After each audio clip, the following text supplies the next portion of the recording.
Joe Rogan Podcast. Check it out. The Joe Rogan Experience. Train by day, Joe Rogan Podcast by night, all day. We up? We rolling? Thanks for the heads up, so I'm not tripping later going, hey, dude. Good to see you, man. Yeah, good to see you, too. What's cracking? You got a diamond in your tooth? Is that what's going on? Yeah. Nice. Yeah. Nice. That's fun. My friend Cam just got a gold tooth, and I was giving him a hard time, and then I was like, damn, I think I want one. Yeah, you got to get one, dude. I'm thinking of getting a gold tooth. I have a cap on one of my, I had a root canal. I've got a cap out on one of them. I think I'm going to swap it out for a gold tooth. Do it. Fuck yeah. Fuck yeah. I got one back here somewhere. It's just that little, like, I don't know, that little pirate thing starts to happen.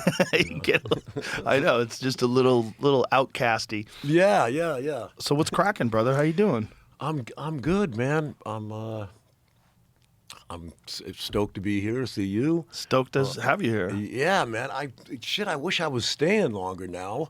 But we'll make the best of. How long are you staying? How long are you in town for? I'm leaving after. Right after this? After you, yeah. Where you headed? Back home, L.A. My son is getting married. Oh, congratulations. Thanks. Which is such a trip, dude.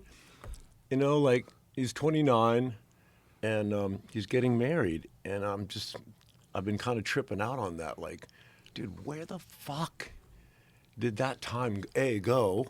Right. And, like, I'm so fucking happy for him that he's been seeing this girl for 7 years. I'm so proud that he did exactly the opposite of his dad. You know what I mean? Like right. He knows, and they've been married. You know, so, and they're just making it official now. And I'm just so happy for him. Like I tell him all the time, like, so happy for you, dude. Like, you use some patience and some love and, like, mix it all around and put some time in there, and you know shit's like your survival rate is going to be way better, and that makes me really happy. And your happiness rate. I think if you're a kid and your dad is Tommy Lee and you've had such a fucking crazy, chaotic life, he's probably like, slow down, give me a fucking yard and a picket fence, and whoa. Totally. That's why, like, in the drift of everything, yeah. I'm really surprised and I'm really happy he just, like, pumped the brakes. That's awesome. Just, like, make sure that what he's doing is the real shit. Yeah, I mean, especially in L.A. with a rock star dad, it's like there's so many bad influences. There's so many ways you could go where you could just ruin your fucking life. It's so easy to ruin your life if you're in the wrong circles. Dude. Yeah. So easy. Right? Because everybody else is doing it too. You're like, hey, I guess we're doing meth. Yeah, I know. Fuck. I'm fucking just, I mean, I know people that are good people that have fallen down that rabbit hole. And they're not bad people. They're not even stupid, man. They just made a bad decision for whatever reason. And then next thing you know, they're all strung out. And it's like L.A. is the hub of that. Yeah. There's so much of that going on in L.A. Yeah. And if you have any sort of, that sort of shit magnet attached to you, yeah. Like, you know, the shady friends and the most people weird do. Circles, you just kind of, Yeah. Of course. And all of a sudden, you're just fucking, oh.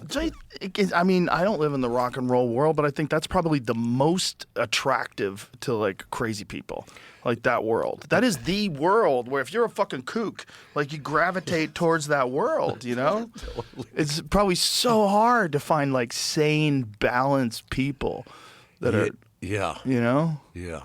That have their It's shit rare. together. It's like, it's almost impossible. So, like, you're just comparing yourself to the other chaotic people you're around, and you're the fucking drummer in Mötley Crüe. I mean, how are you supposed to be normal? What the fuck are you talking about? What kind of life is that? That's such a bizarre life. It's the craziest life of all time. You're fucking slamming the drums on stage in front of literally a sea of human beings singing along to your music. That's nobody can understand that. I know, man. They've seen it all. They've seen it all. Like, I put them to work out on tour, you know, just so, you know, we could hang out and spend time. They're like, you know, get them a radio. All of a sudden, one of my sons is part of the lighting crew, helping those guys. My other son is like, all he wants to know about is like, Dad, I want to be in charge of all the after show passes. I'll go out while you're playing, and I'm going to hit all the chicks. And like my son is out there just stack of passes. Come on back afterwards. Come on back. And then watching him like have just running it, right? It just like it brings a tear to my eye, man. Oh, that's cool. That's very cool. When you look back, like how much of a dream does it feel? I mean, it's got to feel very bizarre that you know, every young guy who plays music wants to be in a gigantic band. They all want to be rock stars. And when it actually happens for you and then you're looking back on it, like how fucking surreal does it all feel? Dude, I pinch myself still daily.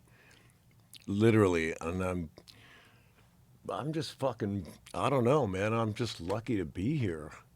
I'm lucky I get to do this.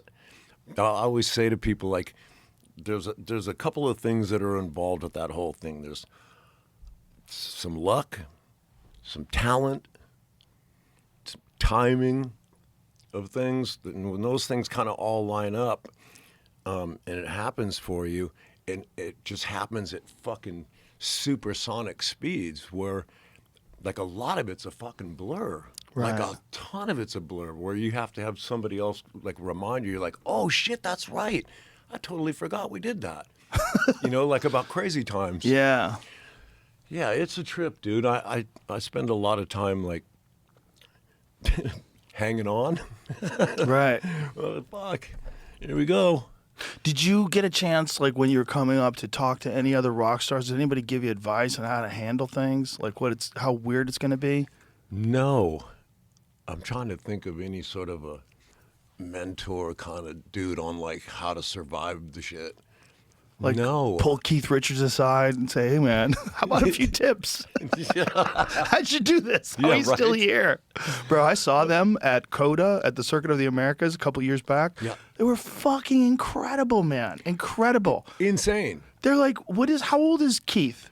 Dude. Are they like 80? He's got to be. Mick is like 80? Bro, Yeah. Mick is moving around and dancing and singing. Insane. Insane. Dude, and let me tell you a fun, quick little story here. Mötley Crüe gets to open up for the Rolling Stones. This was on Halloween, I forget what fucking year, or at some stadium, and I think it was Toronto. We got to open for them, and we were so fucking pumped. We're like, dude, are you kidding me? We get to fucking do this? Anyway, we play our show back in the dressing room. After we're done, the Stones tour manager comes into the dressing room and goes, Tommy.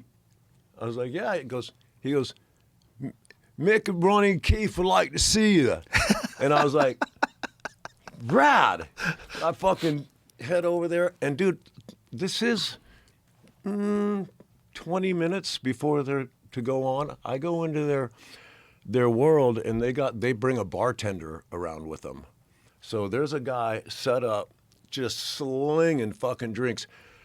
Mick isn't hammered, but fucking Keith and Ronnie, dude, they were fucking walking on their lips. I'm talking shitty, like, hey, fucking right, man. Just falling over with their guitars. 20 minutes before they go on stage. I'm like, how are these guys gonna There's no way they're playing. I'm sorry. There's no way. No fucking way. And all of a sudden, we took a couple of photos, and it was like, let's go to the stage. And I'm like, oh, I gotta see this. I'm walking with them, right? They get up there, fucking lights go out. Boom, I think they started with Start Me Up.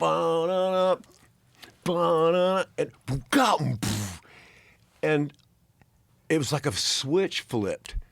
All of a sudden, those guys were fucking money, like 100% fucking rocking out. I was like, how did they just go? They've been doing it for so long that they're masters of the controls. They're like, yeah, okay, I guess we can get this amount of fucked up, and then we can go. Like, it's okay. I think some guys just... That was a crazy level, like... I wish I saw He that. could barely talk. And then they went up there and fucking ripped it. I wish I saw that.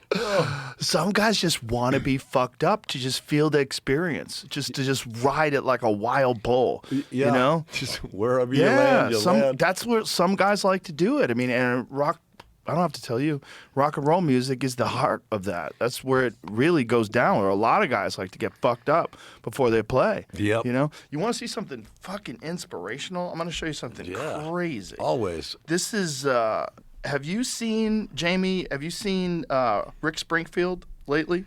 I did just see him, and I was like, whoa, I'm dude. going to send you a video, and it's going to blow you away. This is literally bananas. This is Rick Springfield. Isn't he all He's fucking like 76 years old, okay? 76. 76. 76. And he's singing Jesse's Girl like he just wrote it. This video right here. And he's fucking... Yeah, put the headphones on. Bro. Put the headphones on and back this up from the beginning. Oh. Whoa. Well, I just sent it to you on Instagram. He's ripped. I just can't get the. Click on the other link then, the one that I sent you on Instagram. Because you can't, first of all, he looks fucking incredible. Like he's working out every day or something. I mean, I don't even understand it. He looks like a 30-year-old guy. Yeah. And he's singing the song like he just wrote it. Bro, 76.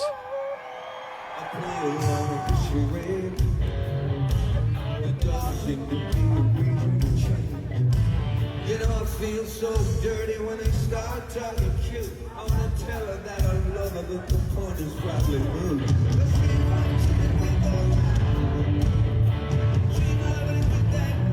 Yeah, dude. That's crazy. Fuck.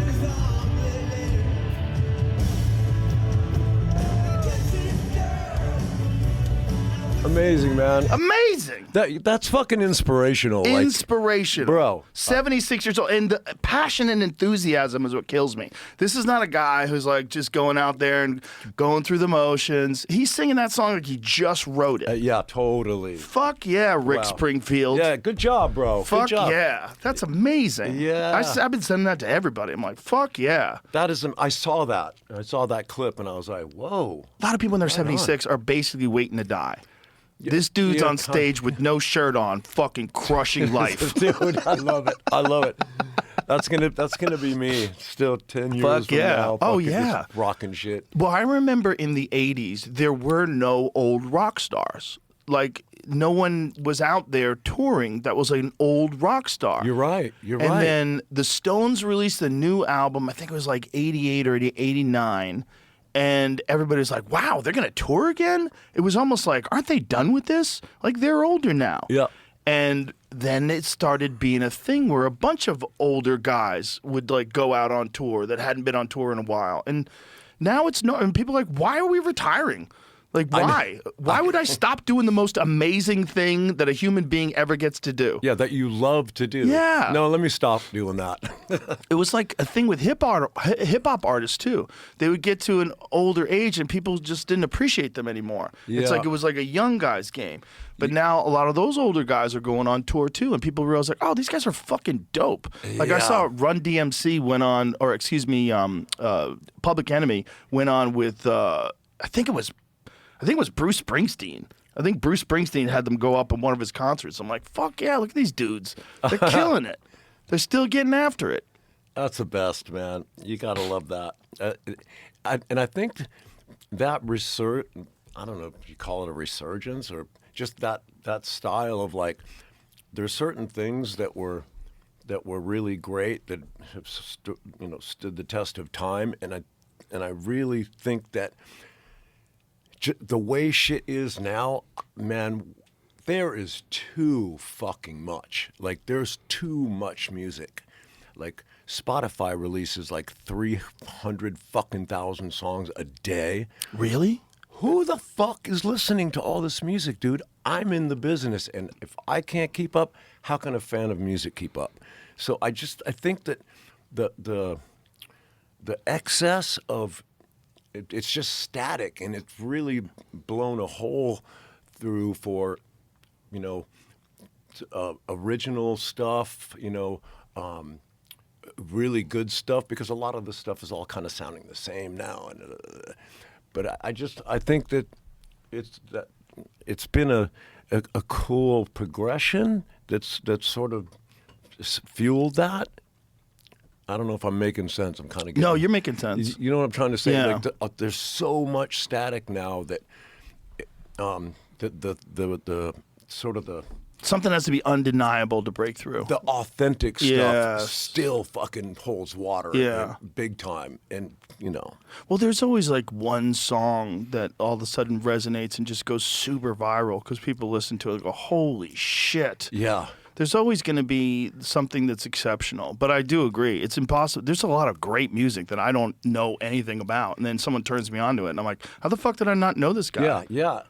And had your friend Yeah. not turned you on to that, you'd never fucking know. Well, there's no real radio anymore. No. Right? So how do you find out? When I was a kid, when I was in high school, like if a new Mötley Crüe song came out, it was on the fucking radio. Yeah, and right. then you knew, all right, the new album's out. Let's go get the new album. Yeah. And that was with every major band. It was like, and then you got MTV. MTV came along. Oh, the music video's out. The album's out.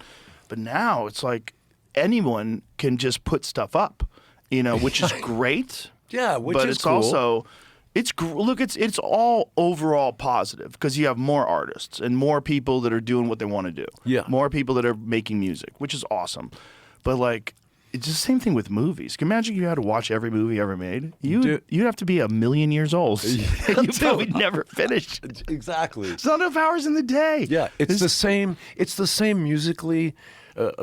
What's happening musically? That's happening with everything entertainment-wise. Yep. With Yeah. films, television shows. There's an abundance of like. It's just too much. How do people? I mean, people got these, TV packages where they've got subscriptions, 4,000 different places, and you still can't find anything to watch. You're like, what the fuck is happening here, everybody? We gotta like peel it back a little bit, make it a little easier here. Well, there's so many too options. many options. It's almost like dating apps, right? Like if some chick is chewing her food with her mouth open, you're like swipe. Yeah. Like who's next? Yeah. Like they don't get a chance to know anybody, and I think that's also the same thing with movies and TV shows. Yeah. Because if you're watching Netflix, if you get bored for 3 seconds, you're like, fuck this movie. What else is on? Bip bip bip. Okay, try this one. And you watch that for 10 minutes. Nah, fuck this. I would like to see their numbers of like how long people actually watch a show or a movie on Netflix before they shut it off. I bet it's way different than in the past. I bet in the old days, most people watched the movie to the end. Sure. I bet now it's like 20%. Oh, dude. If that. I'll bet. Yeah. I'm just going to say a little bit more. If that. Yeah. Everybody, it's short attention span life right now. It's very, very bad for you. Yeah. Sometimes you got to just take something in. And that affects the people who create the stuff, because you realize I'm dealing with a bunch of fucking 6-year-olds here, and if my shit isn't banging within the first, whether it's a movie or a song or whatever it is, whatever your art is, if it's not fucking ripping your face off and grabbing your attention within 3 or 4 seconds, you're next. Right. Exactly. When that's just the world we're in, so that affects people who make the stuff, because they really got to put the best shit up front quick, or else you're going to lose everybody. 100%. And that sucks. Yeah, That but sucks, they don't have to give in to that. Nobody's got time for suspense or fuck that. This summer, the Cup is taking over the U.S., and only DraftKings has you covered every step of the way. Follow every group stage upset, every knockout round thriller, every stoppage time moment that flips the whole tournament. Sweat all the big matches you love in real time with a seamless experience built for the world's biggest stage. No matter where you're watching, you're always connected and in the game with one app. New DraftKings customers sign up with code Rogan, spend $5 to get $200 in rewards within 21 days. That's code Rogan In partnership with DraftKings, the crown is yours. Bet with DK Sportsbook. Gambling problem? Call 1-800-GAMBLER. 1-800-MY-RESET. New York, call 877-8-HOPE-NY or text HOPE-NY. Connecticut, call 888-789-7777 or visit ccpg.org. On behalf of Boot Hill Casino in Kansas. Bet text pass through may apply in Illinois. 21 and over. Void in Ontario. Event contract trading with DraftKings predictions involves risk of loss. Sportsbook bonus bets expire in 7 days. $50 in predictions dollars issued weekly for 3 weeks, expire in 1 year. Redeem one non-withdrawable reward. Availability varies. Predictions offer void in New York. Ends June 28. Terms at dkng.co/audio. Well, think about some of the songs from the past that would never pass muster today that are just amazing classics, like Whole Lotta Love. So Whole Lotta Love, you have a 1.5-minute fuck sounds with cymbals before it comes back to this insane guitar solo. Yeah. Right? Yeah, you're right. Like you it's like the most bizarre song ever. Yeah, kind of drum solo-y, kind of off And into no nowhere. one and then classically Freebird. When Leonard Skinner released Freebird, they're like, no, this song takes way too long to get going. It's so long. It's like a 7-minute song. This is never gonna fly. Meanwhile, it's one of the greatest anthems in the history of the world, and perhaps the greatest guitar solo in the history of the fucking human race. Right. You know? Yeah. Freebird, when that dude gets going, and you see it live, and everybody's fucking the whole fucking place is going off. Going It's one of bananas. the greatest guitar solos in the history of the fucking human race. And their record company was like, it's too long. Yeah. People don't have any attention span for this, guys. God, even back then, people were fucking hating. Well, it's always the people that are the money people. Yeah. Because all they give a fuck about is money. And you're in the creative side of it. And the money people are just pimping out the creative side of it. And they're just trying to get you to suck as many dicks as they can because they want to buy a Rolls Royce. So, like, come on, suck that dick. Let's go. Let's go. And they don't give a fuck about you or your reputation because then they got fucking Nickelback over here and this guy over there. And there's always a new band they can push and pimp. Yeah. And so they just want to make the maximum amount of money possible. So they always have shitty advice because their advice is based on making money. Yeah. And for that reason, when we were on Elektra Records, they were never allowed in the studio. No one from the label was That's ever. awesome. We allowed them once, and he came in and started making changes or suggesting edits and stuff. We're like, out. Yeah. You'll get it when it's done here. Oh, God. So gross. Yeah, dude. And here's some guy making those kind of calls who has not a musician, has no idea about what key the fucking song's in. All he knows is it's too long. Yeah. And we got to get to it quicker. Well, it's these people that have ego for no real reason. They're just they're just involved with other great creative people, and that's what they sell. That's their business, is to sell stuff that's awesome. Yeah. And somehow or another, they think it makes them awesome. Yeah. It's very weird. Like, you know Zach Bryan, he's got a great song called, I think it's Damn Cold Vampires or Cold Damn Vampires. It's a great fucking song It's about... a fucking tongue twister. It's a great fucking song. It's about the music industry, and it's about these vampires that are just sucking blood out of these artists. And it was a great song, the great line of the song, trying to make an empire of the things that you create. They're making an empire from other people's work. And that's what they're doing. But they somehow or another think that they're responsible and that they have an insight. And I'm good at my job, Tommy Lee. And let me tell you something, kid. Yeah. I know music. And that drum solo... 14 seconds too long. I'm going to tell you why. I'm going to show you these statistics. So we've got a guy. We got statistics. We got the best guy, the best statistics guy. He knows when people are... and when they get to this fucking part of the drum solo, they tune out, Tommy. We got to stop them from tuning out. Totally. Because I want to get a Koenigsegg. I want to get one of them fucking $2 million cars. You know, so these cunts, they exist in every walk of life where one person is like, a creative type that's not business oriented, and you need a business person. Yes. So the business people come in because someone's got to sell it. You're not going to fucking sell it. Yeah, what are right. you going to do? You're going to make your own record company? You're going to hire your own executives and to do your own promotion? Get the fuck out of here. Yeah. You can't. Yeah. So they come along and they get involved and they fuck it all up. Yeah. And how many guys have listened guys. to them and ruined their careers because they listened to them? Oh, man. Do you know the Oh, Billy my God. Squire story? So Billy Squier. Remind me, because I think I Billy know. Squier was the shit when I was in high school. He had that song "Lonely as the Night." Oh Dude, my god, I love Billy Squier. dude, The Stroke. He was fantastic, The and he best. did one music video where it was like very effeminate. It was like really weird. Oh, was it when it was he was in his pajamas or something? It was Kind of- really weird, and everybody was like, "Nope." Yeah, what is he doing? Yeah, it was really weird. And to this day, I don't know if that was his idea or somebody else's idea. They just took a wild chance. Yeah. I don't know. No one knows. I pray to God it was his idea. Because at least, like, he's creative, made a creative decision, didn't work out, whatever. Yeah, fine. Next. But if someone tanked his career because they wanted him to act feminine in a song, it was like the reaction was crazy because this guy was like a sex symbol. Yeah. He was like, his shirt down to his, open up down to his pants and fucking sing. He was a bad motherfucker on stage, could sing his ass off. Yeah. He's a star. One music video tanked him. I think it was My Kind of Lover. I think that was the song where. See if you can find what the video was.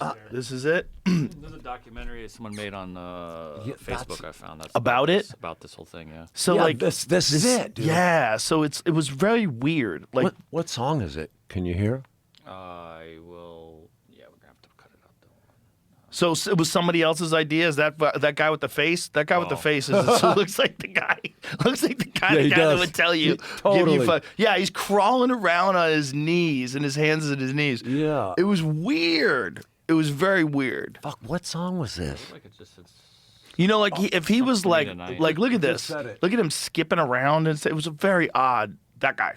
That seems like the type of guy that would give you the bad advice. Something Me Tonight is the name of the song.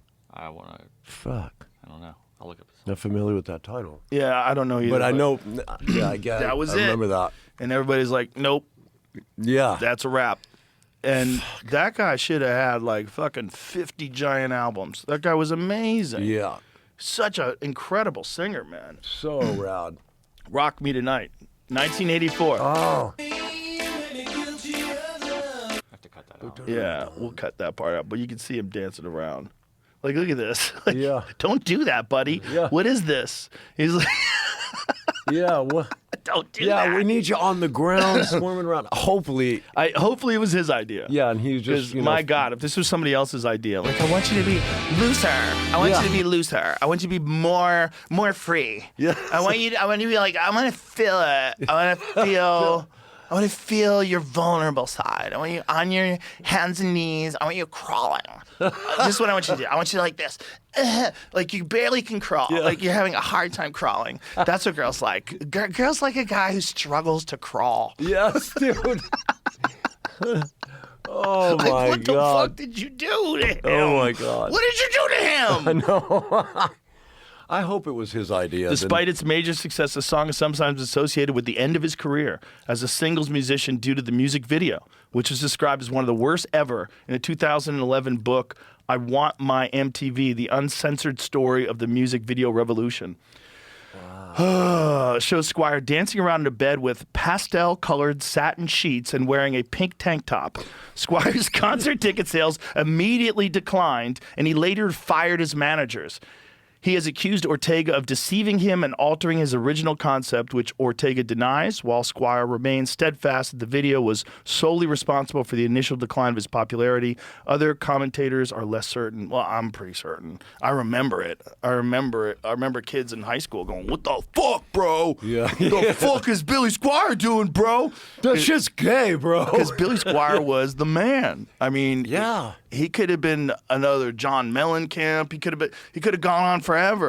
For sure. Like, what the fuck, dude? 84, one song, one music video. Ow. Insane. That is really crazy if you think about it. Yeah, I it's didn't think nuts. about that. It's Wow. nuts. Well, that's the craziest thing about, we think about like the success of Mötley Crüe and of bands like from your era. The fact that you guys endured for so long, like still to this day. Bro, if I'm working out in the gym and Kickstart My Heart comes on, I swear to God, I get stronger. You know? Fuck fuck yeah! Like you get pumped, man. That song's a drug. Yeah, that one, man. I can't tell you how fun, how rewarding that is to like sit back and like I don't know, the Super Bowl's on and the fucking kickoff. You Oh, hear, "Bwomp, bwomp." Dude, we got to cut it out, but I want to hear it. Throw Kickstart My Heart on. We'll cut it. We have to cut it out for YouTube, otherwise we'll get docked with the fucking money people come involved.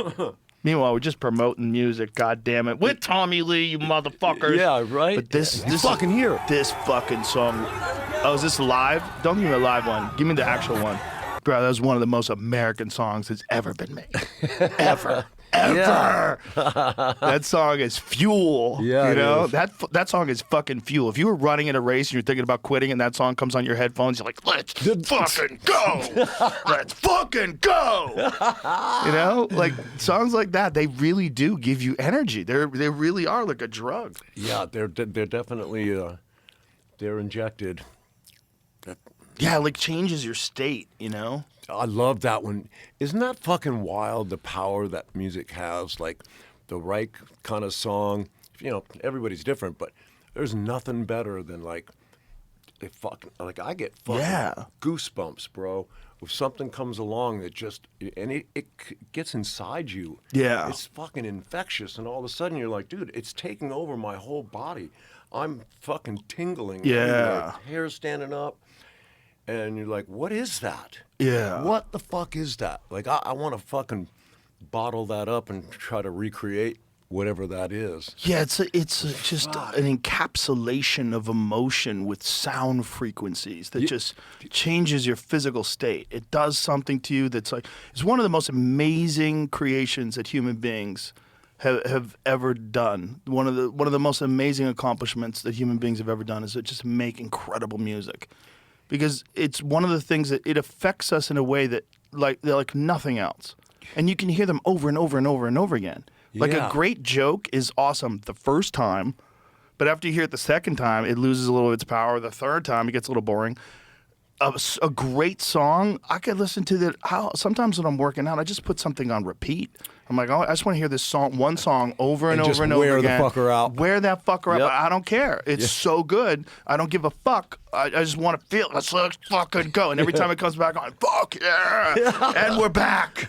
You know? It's like, it changes the frequency of your actual soul. Yes. Like your body gets moved by it. You feel different. I want to ask you a question because you're into all this fucking crazy shit. I saw somewhere recently, and this just goes along with that feeling, that euphoric feeling you get when the right notes or frequencies hit you. I saw that through sound, certain frequencies, like some dude in China, some doctor in China, or is it Japan, is this close to healing fucking cancer through sound, through frequency. Really? Have you? I haven't seen that. Seen any of this? I haven't seen it, but I wouldn't be surprised. I wouldn't either because, it just fascinates me because there is those frequencies out there that you know about them, 432 hertz. You heard about that stuff? Mm-hmm. Explain it to people so that. Well, it's just there's some weird what do you call it? Conspiracy theories about. Originally, our music, like Bach, Beethoven, back in those days, was tuned to 432 hertz. And this is the conspiracy bullshit part about it. At some point, people say Hitler changed the tuning, the pitch of music, and now everything was raised to 440 instead of 432. Instead of 432, now it's at 440. It's up, and the frequency is more aggressive, and it was said that it was done to give the soldiers more fucking angst, and crank this music. Well, they were also given a meth. Excuse me? They Yeah, were also given the meth. Yeah. Between meth and Kickstart My Heart, fucking's over. Imagine if the Nazis It's all had bad. Kickstart My Heart. It would have been a real problem. Dude, no. Kickstart My Heart in German? Yeah. Oh, my Lord. Yeah, that would have been a real problem. Yeah. I'm just curious because I know that you're into that kind Mm-hmm. of stuff. If any sound therapy or healing through frequencies, if you've heard any of that Well, stuff. I know people do sound baths. Yes, Where, with- you know, they'll do these meditation experiments where they lie on their back and they have someone like that is making sounds. Yep. And there's something to it. But just think about, like what we were saying with Kickstart My Heart. Like when you hear a great song, it changes the way you feel. Yes. It changes your feeling. It gives you more energy. It really does. So obviously, sound has a profound effect on the human body. And it's not just like there's a lot of aspects to a great song, right? It's the sound. It's also the messaging that's in the lyrics. It's like there's a lot going on. The voice of the singer, you know, the visuals of everybody fucking rocking out on stage. Sure. That also contributes to it, but the actual sound itself is affecting your body in a very profound way. And I wouldn't be surprised that there's ways that sound could provide like therapeutic benefits to like people that are injured, that are healing, Yep. sickness. I'm sure. I mean, if you were lying in a hospital bed and you felt like shit because you just had surgery, but you're listening to some dope music, wouldn't that be better than just listening to people moan in the next room? Like, fuck, get me out of here. Yeah, you're inputting something. Yeah. Something nice. Should be a part of your recovery. Yeah, Like for sure. Getting positive vibes in, getting like things that give you good feeling and good energy. I do that all the time, man. I'll sit at home, if when you're in the mood to not really listen to music, but hear music, where it's just playing in the background, and I'll just put. There's these YouTube videos of these beautiful Japanese gardens in Kyoto or whatever, and there's like high def shots of these just beautiful, bonsai trees, koi ponds, big Milwaukee bonsai, and it's just so chill. And with that music, and I just put it on, and it's kind of on a lot actually, and I find myself that's where I go to I don't know. Yeah, it puts you in a different state. Puts me in a different space, and Yeah. I dig it, man. You got really into bonsai. Yeah, dude. How did that start? All the times that we've gone to Japan, every time I went there, I always went to the Japanese gardens or the temples, and I'd walk around and just be like, my jaw on the floor, like I've never seen anything this fucking peaceful and beautiful, and just like I don't know, it just came over this feeling that every time I went, I came over me, and I started studying it. This is like 8 years ago. I was like, I need this in my life somehow. I don't know what this is, but let me go down, down the tube here and figure out what that is and how I can get some of this into my life. And I found some fucking videos on doing bonsai work on trees, and I started, and I haven't stopped, and it's been hands down the coolest fucking thing I've ever gotten into, man. Like, I'll be out there for hours every day.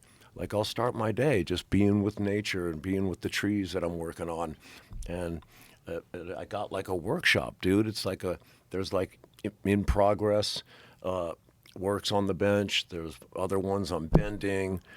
There's ones that I'm, treating for pests. It's a whole world, and wiring everything, training it to where you want to go, pruning. It's just it lets me escape everything for a couple of hours. I don't know, man. I check out. How many years have you been doing this now? I've been probably 8 years now. I've been doing it. 8 years. And so, is a bonsai tree a regular tree that would grow big if you didn't fuck with it? Yes. Okay, and then you can get it to this incredible, beautiful, artistic shape. Years. And it's small. Yes, it's you're basically, you keep kind of dwarfing it, and everybody gets this confused, and they just think bonsai is like that's the tree. Bonsai means tree in pot. That's what that means. Actually, okay. it doesn't mean the actual bonsai tree. It means tree in pot. And How long is the study of bonsai? How long has the practice been around? dude, I have no idea. And you find that other parts of the world, now that you get into it, I mean, there's in Taiwan and China, there are some fucking insane bonsai, and I think it actually originated in China, and the Japanese took it and altered it in ways and did it their version. But I think it originated in China, if I'm not mistaken. Something like that, yeah. 6th century China, and then they brought it Yeah. back. Ah, and see? developed Look at that, into the bam. Philippines. Fuck, dude. Wow. Fucking Wiki Lee over here. So don't you have a tree that's 300 years old? Yes, I do. Over 300. I have 2 of them that are over 300 years old. So someone was working on them over 300 years ago. Well, either that or it was collected maybe 100 years ago, and then over that time it's just constantly been, cut back and cut back. Like what you'll do. But it's a part of a tree that's 300 years ago. Yeah, it's the same tree. Right. But it's never been. It's always getting its roots cut. Is that it? Is that your tree, the 300-year-old tree? No. That's just a small juniper that I have. It's beautiful. The 300-year-old one is a redwood. It's fucking the trunk on it's like this, and it's smashed into a pot about this big. That seems rude. It's about that big. It's, For redwood, that seems rude. Because if you go to like Northern California and you go to the redwood forest, they're fucking spectacular. Yeah, those things are wild. Insane. That redwood forest is so incredible. There's the one that you drive through. Yeah. You know? Yes. They cut a hole in it in like the 1920s or whatever. People It's drive really through the fucked. thing. I can't believe they did that. But the tree's still alive, and you drive through the tree. It's so crazy. Yeah, that one I showed not too long ago in an exhibition. Oh, so you go to bonsai shows? Yeah, I just started entering some of my trees that I've been working on. I've done 2 so far. I just this year entered a couple of trees. That's awesome. The rest of these other 7 years or 8 years of practicing is just learning. What a cool hobby. Yeah, it's fucking rad, dude. It really is. It's also like the complete opposite of being a rock star. Totally. Like what a great balancing tool. You know? I know, man. It's interesting because a lot of my peers, musical buddies, like they're all of them are super interested. They're like, dude, what's up with the bonsai? They're curious. They want to know. Yeah. Because maybe they've seen me, maybe change a little bit over the years, or they've seen how much joy it fucking brings me, and they're like, I think I want some of that. I'm not sure. Well, there's something about like a Zen garden that you associate with like bonsai and peacefulness and clarity. Yes. Just peace of mind. Yeah. Just clean mind. Like your mind is pure. You're really in the moment rather than just being a fucking mess ordering Uber Eats. You know what I mean? Yeah, dude. It's like there's something that's very spiritually attractive to people about those practices. Yes, and that's it too. It really has a lot to do with sort of the culture of all of it. Like when you start going down that hole about design and all that stuff, you start to realize that everything at least the Japanese do is with such fucking purpose. Like you'll notice, and I didn't notice this stuff until later. I was like, oh, I get it now. There's serious rules about how they build a Zen garden. You'll never find a straight path, ever. I don't care how far you look, you'll never find a straight path going through a Zen garden. They specifically and strategically curve the path to slow you down. As soon as you walk into a garden, the number one objective is to get you to slow the fuck down. And there's no straight path, and everything, nothing becomes revealed to you until you come around that corner. So you're always, even if you're going across a lake or a pond, There's never a straight, very rarely a straight bridge. It's either arced or the bridge zigzags across. There's never a straight line, and what that's meant to do is get you to stop at each corner and look out and just take it in and fucking be present. And that's, to me, it's like, that's the deeper meaning of all this for me. It's really got me to slow the fuck down because everything is just kind of right all the time. So, that it's just, I don't know how to explain it sometimes. It's hard to explain that state, but that's what I get from it. And every day it's the best way to start your day, man. It can only get fucking amazing after that because you kind of set yourself up for having a fucking super rad day. Like, do you know what I mean? Like, yeah. Like, I'm good. Let's go. Right. Well, it makes sense. I mean, there's something about those Zen gardens that's so attractive to people. Yeah. It's obvious there's something going on with that design, with that flow of nature and the way it's artistically pieced together. It's very exciting to people. And you see it, man. I don't know if you've noticed. You had to notice. You see it in a lot of the like newer architecture. A lot of fucking designs and homes are being built with that sort of very minimal Japanese flavor that is just meant to have your home be a peaceful place and not like a fucking museum or this or that. Like, it's really... Yeah. Yeah, it's more peaceful, like in the actual design itself, versus like some house with big giant ass fucking windows overlooking the big city and fucking rocks everywhere and like, oh, slow down. Yeah. And I've had that. I've done that before with the house on the top of the hill with the views, and I mean the view is just kind of a view. It doesn't really do anything. It's very different than having a beautiful winding sanctuary to cruise through. I think nature is very therapeutic, and if you can put nature in an artistic form like a Zen garden, it's very therapeutic. But that's a way better view. The view of nature is always a way. Look, whenever I go to New York City and I'm staying in a hotel and I'm in the middle and you'll see all the buildings, like, wow, this is crazy. You're in the center of it. This is fucking dope. But I don't want to live there. Yeah, right. I like to visit, but I don't think it's good for me, at least. I don't think it's good for my headspace to live there. Yeah. I like to see trees. Yes. I like to see nature. I like to see green. I like to see things that are alive. That makes me feel better. Yeah. It's funny, dude. I tell people I think I was a fucking tree, like in a past life, because I'm like, maybe you were a tree too. I'm like you. Like, I don't know if you're like this gnarly about it, but every time I go into a city, the first thing I look at is the trees. Like, whether it's a big city, wherever, I'll find the tree because that's the first thing I'm looking for. Mm-hmm. I don't look at the buildings. I don't look, up or down. I'm always like looking for the tree. And it's just, I don't know, man. Well, human beings are very connected to plants, or they're very connected to nature, period. It's one of the most brilliant things that the designers of New York City did is make Central Park. Have that giant park. It's an enormous park in the center of the city.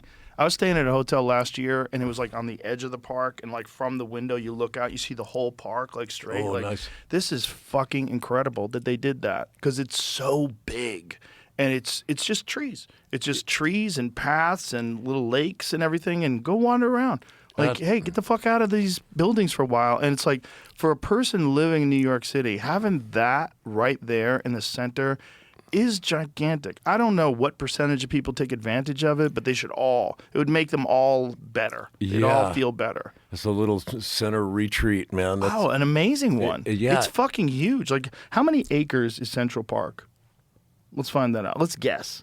I'm going to guess. 1,000 acres? If I had to guess, maybe 2,000 acres? How big is it? 843 acres.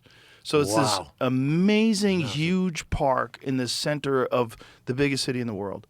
And you see all these giant, crazy fucking buildings, and then none of them in the center. It's beautiful. fucking props to those people or whoever that didn't sell that space. How many fucking vampires are trying to take over that and put a big shitty ass building in the middle of it? We don't need 800 acres. 500 acres is plenty. Yeah. Plenty.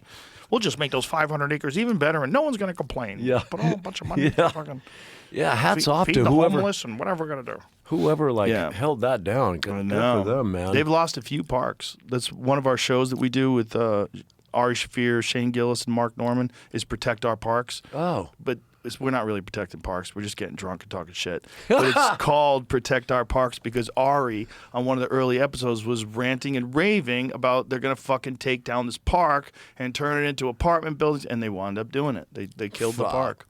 Oh, man. Vampires. They just want to suck out all the trees and just make money, these dirty bitches. Oh, man. Pretty soon everybody's going to have no place to go, man. Yeah. Well, I think Central Park is safe, and that's the greatest park in the world. Yeah. It really is. The greatest park in any city in the world. It's so crazy you mentioned that because on the way here, I was flicking through Instagram and I saw, sorry that this happened, some dude got killed. One of the horses took, the horse and buggy thing, just fucking launched. And you see the dude, the horse flips the cart.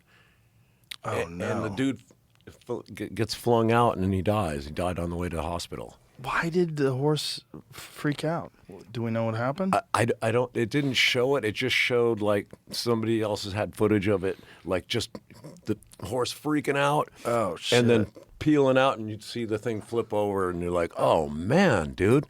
I love horses and I'm not a fan of horses walking around in the city. I think it's fucked. Yeah, I get that people think it's romantic to ride on the back of a buggy with a horse. Yeah.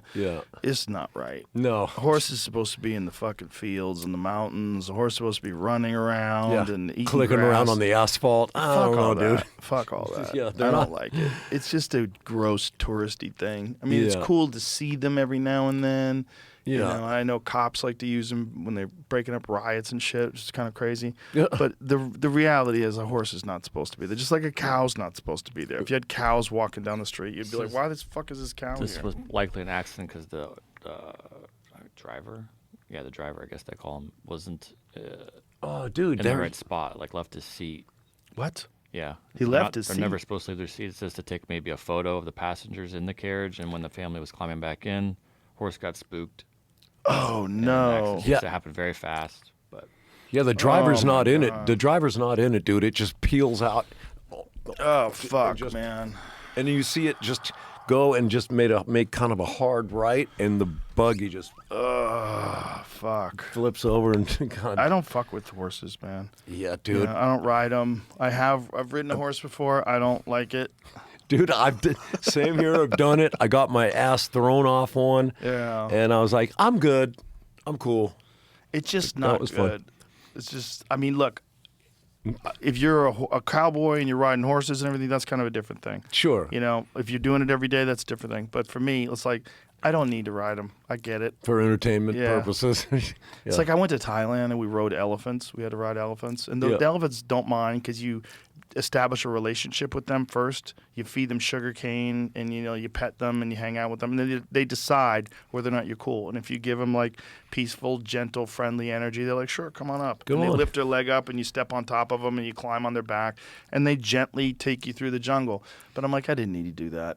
I could have just hung out with them. That would have been plenty cool. I'm happy just feeding them. I don't need to ride them. Yeah. Like King Chimp. I'm King Chimp on the big ass fucking elephant. Holding on Look to at the me. It's very weird. Yeah. It's weird. But, people like it. And they're beautiful animals. Oh, my God, they're beautiful. I don't need to ride animals. I get it. People like to do it. I don't have a problem with people doing it, but it's not me. Yeah. I'm I'd with rather you, dude. look at them. I'm with you. Yeah. But horses and people have like a crazy relationship. People that have horses, like they're bonded to that animal like no other animal. Oh, yeah. I know a few that are just like horse whisperer kind of shit, like where you're like, whoa, this is some next level love. Yeah, they for the do a lot horse. of. Like, there's a therapy with that too. They do equine therapy for a lot of people. I did that one time. Did you? At a rehab, they took us to have like a couple of days with horses, and it was cool, man. I get it. Yeah. I get it. Yeah. Well, again, it's like just like the trees in the forest. It's like something peaceful about horses. Yeah. You know. Yeah. Most of the time, especially if they're broken, they're pretty chill. They just want to hang out. Yeah. Yeah. You come up and pet them, and they like it, and it's like, wow. Like, oh. Yeah. Just puts you in check. Their big ass teeth freak me out when you're feeding them. yeah, You're like, dude. you don't want to get your fingers in there, dude. People have been bitten by them too. Chompers. If someone's a dick, you get a horse annoyed and they bite you. Like, Yeah. bro. Oh, dude. Yeah. That's gotta fucking. Can you imagine all that jaw power, Dude. The size of their fucking head. Yeah. Just clamping down on your hand. Fuck you. I want a carrot, bitch. Yeah. Give me the fucking carrot. That's so rad. You can smoke in here. Yes, you can. Yeah, I smoke cigars. Of course. I'll fire up with you. All right. How long you been smoking? God. Forever. You ever try to quit? I have, and I quit for, this was a few years ago. I quit for I almost made it a year. And then I was like, God, I gotta feel like after a few months you're out of the woods. yeah, I don't know. It just didn't last. It just didn't fucking last, man. What brought you back? You know what? It's probably because I was drinking at the time. Like, they kind of go hand in hand. You know, if you're having Right. a cocktail or a beer or whatever, you're having a smoke. Chances are. Right. And I don't know, man. I was just, you're sitting there and you're having a drink and you're like, where's the cigarette? It's just, I don't know. It's like rock and roll. Like, they just go together for some reason. So I failed. Well, Whatever. why did you quit originally? What was the thought behind it?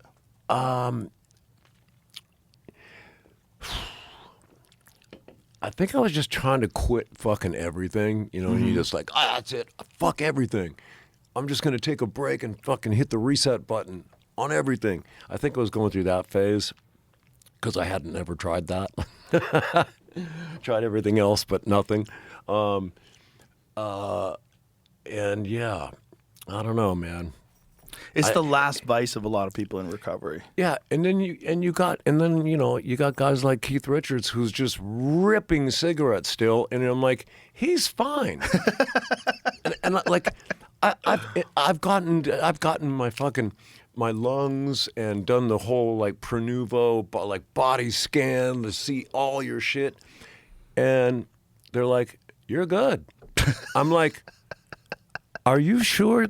Wait, let me see the paperwork. Is it just a different leads or a different guy? Like, because that's fucking impossible. They're like, you're good.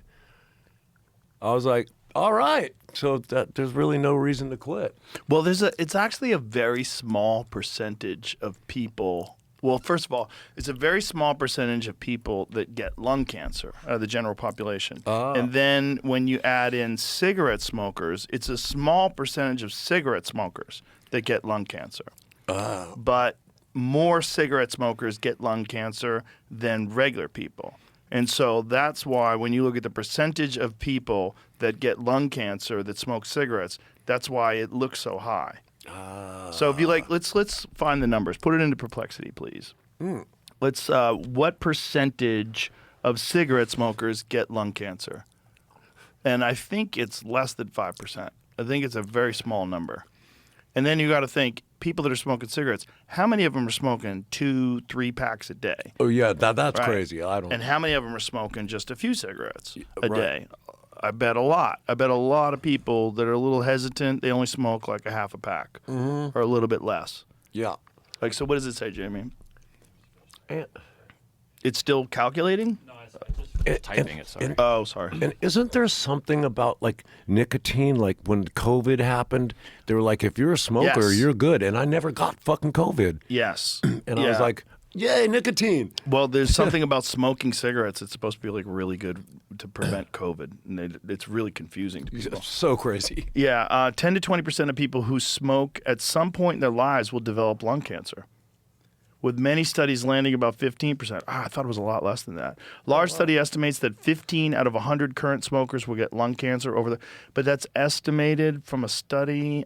Another analysis found roughly 1 in 7 current smokers develop blood cancer. People who never smoke have a 1 to 2% chance or a lifetime risk of lung cancer. Wow. Yeah, people who never smoke. Overall, only a minority of smokers get lung cancer, but smoking still causes about 80 to 9% of the lung cancer deaths. This is something we talked about yesterday, Jamie, that we forgot to look up. There's some sort of a study that's connecting people that live in Europe that have high polyphenol diets. So they have they use a lot of olive oil.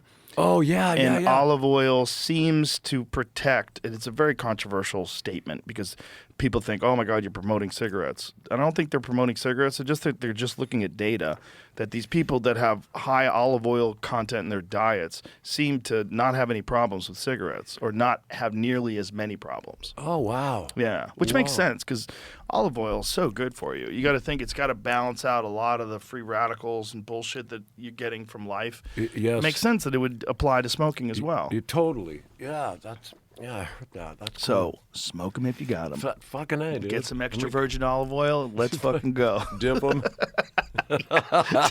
Dip them like Sherm. Have you ever tried Sherm? Yeah, a long time ago. Did you? Whoa. Yeah, fucking high school days, man. People in Europe who eat high polyphenol diets but smoke still face the full, very high health risks of smoking. Diet cannot cancel out cigarette damage. It can only modestly improve overall risk markers. But there was an article that I had read that they were connecting it. They were talking about Europeans. Yeah, here it is. Especially Mediterranean-rich plant diets consume substantial polyphenols from fruits, vegetables, and whole grains, tea, olive oil, and wine. Yeah. Polyphenol intake is linked to better cardiovascular risk profiles and lower long-term heart disease risk and overall mortality in observational studies. Because that's the other thing about cigarettes. It's not just cancer; it's also heart disease. And so polyphenols have antioxidants and anti-inflammatory effects. But current evidence does not show they can neutralize the cardiovascular cancer or lung damage risk from smoking. What it means for smokers. Haters. You have to have some vices. Most of the people I know that in Alcoholics Anonymous, they fucking drink coffee every day and they smoke cigarettes. Yeah. Big percentage of them. Ripping cigarettes. Yeah. Because it gets you a little high. Yeah. But it's like a very manageable high. Yeah. Like the cigarette high is like, oh, I'm all right. Yeah, it's just like a little lightheaded. Yeah. Okay, cool. But also like good for cognitive function, you know? Oh. Like, Pink Floyd, when they wrote The Wall, they were high as fuck on cigarettes. Those guys smoked cigarettes all day long. What? Yeah. Yeah, those dudes smoked a ton of cigarettes. Get out of here. Yeah. Oh, is that coffee, dude? Get in there, dog. Fuck yeah. Thank you, bro. My pleasure. Yeah. Yeah. Tony Hinchcliffe told me that, and he's a giant cigarette fan. Stephen King said that, too. When he stopped smoking cigarettes, it affected his writing. Oh, whoa. Yeah, he said his synapses just didn't fire as fast anymore. Whoa. It's like that was one of the things that I really noticed when I quit smoking. That's wild. Yeah. Huh. Doesn't that make sense, though? Yeah, it does. I remember quitting for a short time there. I remember everything tasting better. I'm sure. Like, oh, shit. Yeah, like everything just tasted better. Yeah. Of course. Pounding a cigarette immediately following every single meal or drink. It's got to numb the inside of your mouth in some way or dull your senses. Something. You're caking it with smoke. Of course. Yeah. Clog up the old taste receptors. Yeah, dude. Yeah. But a lot of creative people swear by cigarettes, man. I think there's some benefit to it. Yeah, hopefully. No, I think there is. I think there's some cognitive benefit. There's just way too many like super creative people and a lot of intelligent people. A lot of professors use tobacco. David Gilmour says he never smokes cigarettes. David Gilmour. But didn't Roger Waters? This I think goes on to say that some of the band did smoke cigarettes, but it's more about their marijuana and hashish smoking than the tobacco. So Tony Hinchcliffe spread misinformation, and here I am repeating it. He might have. He could have been told though. Yeah, I'm sure he was rather told. than, like, Well, rather than- Roger, Yeah. we all did hang out with Roger that one night. That was pretty dope. We got to see Roger Waters live, and he came on the podcast. We hung out, and then we went to see his concert. It was insane. Oh, It was I insane. bet it was fucking rad. Another legend, was still like full power on stage. It's incredible. That's the The best. show was amazing, and it's like he has these enormous screens behind him. So the show is like it's the music, but it's also these incredible visuals that you're watching while the music is playing. Yeah. You know, and his is so politically loaded. So it's you know, you see all this crazy shit like while he's singing these songs. Like when they're playing The Wall, it's like fuck. Yeah, I was remember amazing. seeing one of those tours. Maybe it was. I don't know. But the wall is slowly building over the whole Yeah. set. It's fucking crazy. And when we went to see him, Ari was high as fuck on acid, and he's crying in the middle of the show. He's crying like amazing. He's weeping. This is incredible. It was fucking phenomenal. Oh my god, dude! I don't know if I could handle that. Yeah, I don't know either. Jesus, Like, get the fuck out of here with the acid. We're just gonna go see the concert. I'm not doing that. Yeah, dude. Fuck. Around all those people, I know. I'd probably. I don't know if that'd be a good one. Probably not a good one, but Ari's a experienced passenger. You know what I mean? He can ride some waves. Good boy. He can ride some waves without throwing up. Do you ever look back and just say, God, it's a wonder I'm still alive? Dude, I told you earlier, I pinch myself on a daily basis. I really do. That, like, I shouldn't technically be here. Right. Maybe you shouldn't. I don't know. Who knows? We all got our thing, but oh man, I'm really lucky to be here. And I think it's because I want to be here. Like, you know what I mean? Like, I want to be here. Like, I want to fucking see. I'm kind of pissed because I feel like we're not even close to where we should be. I mean, the year 2000. I mean, where's my fucking spaceship? I mean, the little. Right. You know, like, where is that? It was supposed to be full Jetsons. Bro, they're extremely late or it's never going to happen. I think there's a real problem with people flying around. They lied. The problem with people flying around is you got to catch them. You know what I mean? Whereas if they're on the street, just close off the street and then you catch them. Right, Right? yeah. If people are flying around, like Way if too someone much robs freedom. a bank and they go, Yeah. and they just go off. Like, no.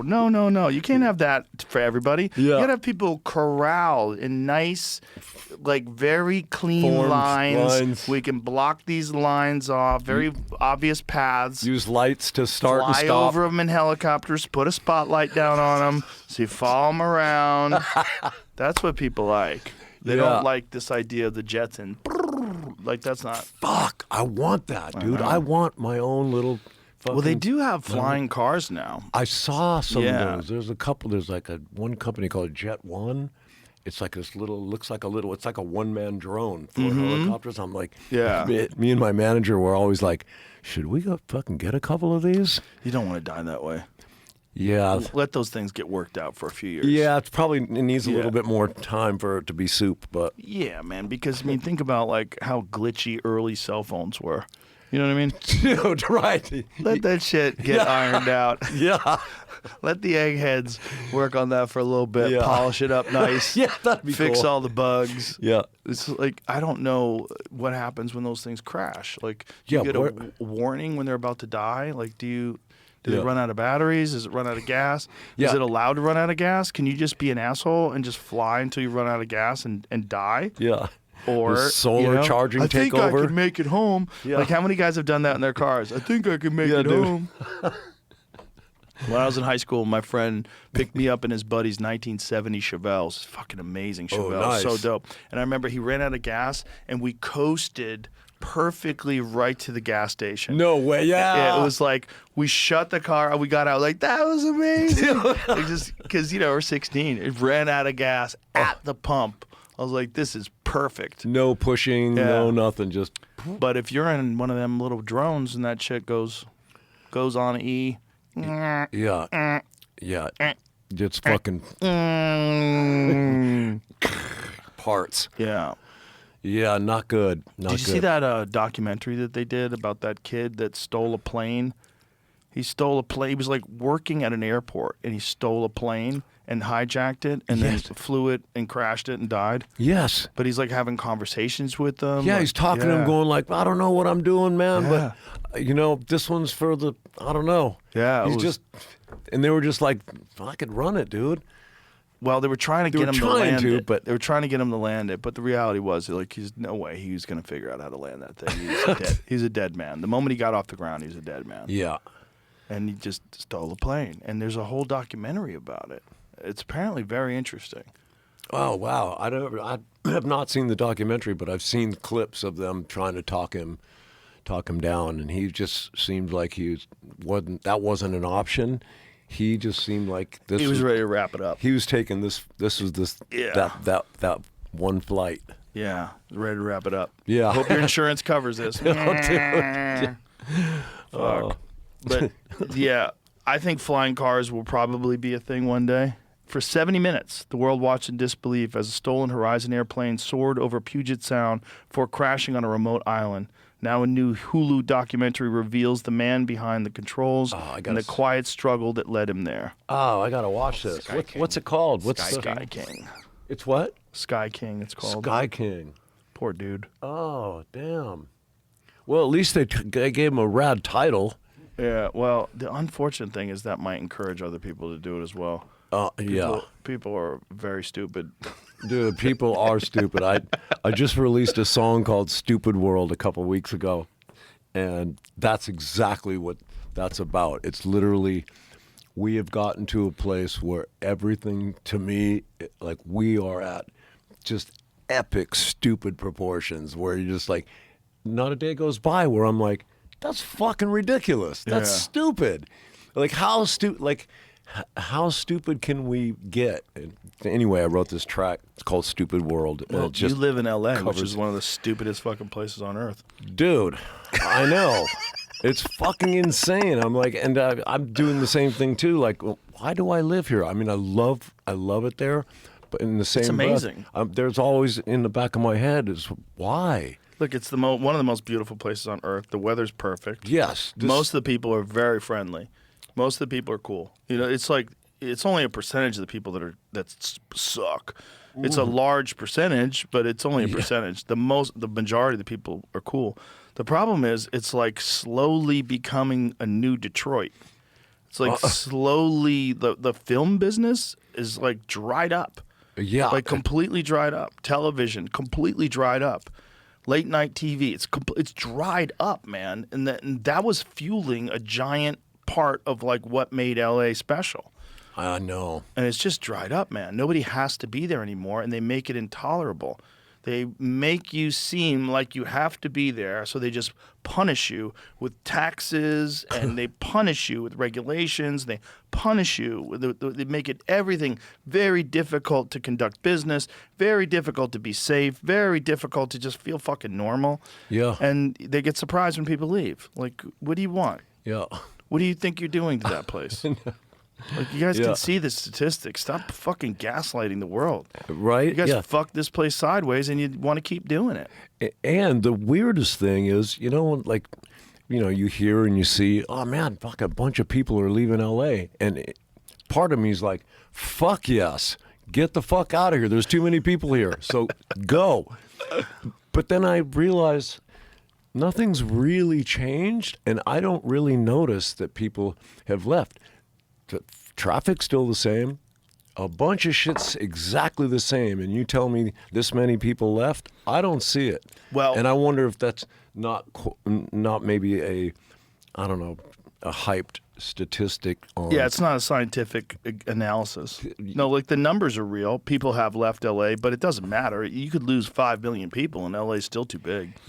The traffic's bananas. Dude, it's fucking it's Bananas. retarded. Yeah. It's bananas. Yeah. If you want to go to Orange County at 4 o'clock or shoot yourself, Like that's a real decision. You drive to Orange County at 4 o'clock in the afternoon. You're like, what the fuck am I doing with my life? This is crazy. Yeah, and don't even think about hitting the 405. No. At all. Like No. No, you're gonna have to go some sideways. Yeah. You're gonna have to use Waze.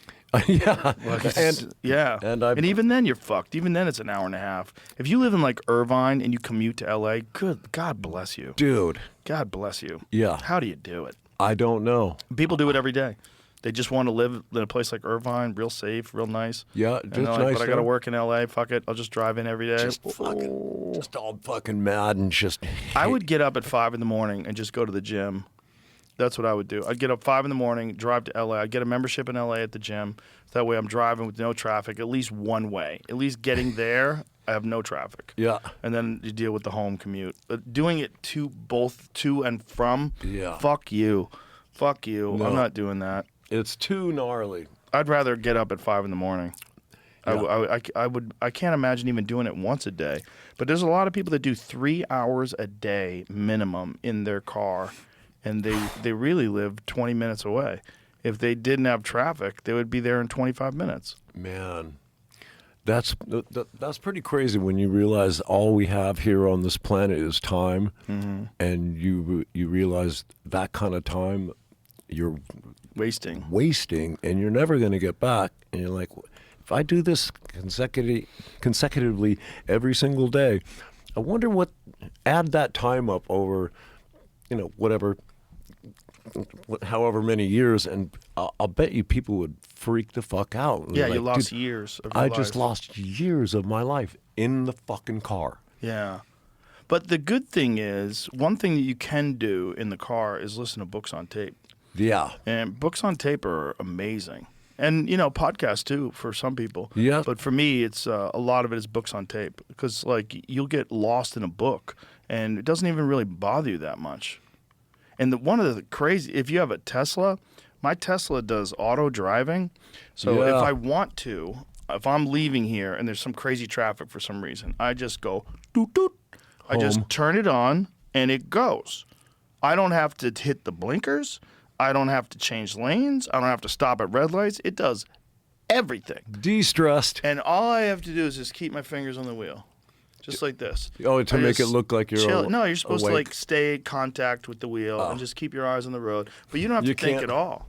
You can't do that. You're not supposed to do that. It probably would still work. I don't even know. What happens if you just go to sleep? I think it shuts down after a second. Probably or starts to recognizes that you're doing that and shuts down. But the reality is, like, that as a stress decoupler, there's nothing like it. Oh, man, the best. You just put your fingers on the wheel and just chill. And now all you're doing is sitting for an hour and a half instead of like constantly hitting the brake, constantly hitting the gas, constantly hitting the brakes. Now you're just chilling and you get to just like listen to your book on bonsai. Yeah, no, that is nice, man. I don't know about you, but like if I start you start reading a book, just your eyes focusing and reading, they get tired. So you get more in listening to it, an auditory version of it, rather than, for me at least, sort of eye stressing on reading and doing all that. I get tired and then fucking lose interest. Yeah, there's definitely something to that. Well, reading always makes me want to go to sleep. Yes, one thing, especially reading at night, it helps me fall asleep. Yep. But there's also something about reading in your head, because you create the voices and you create everything.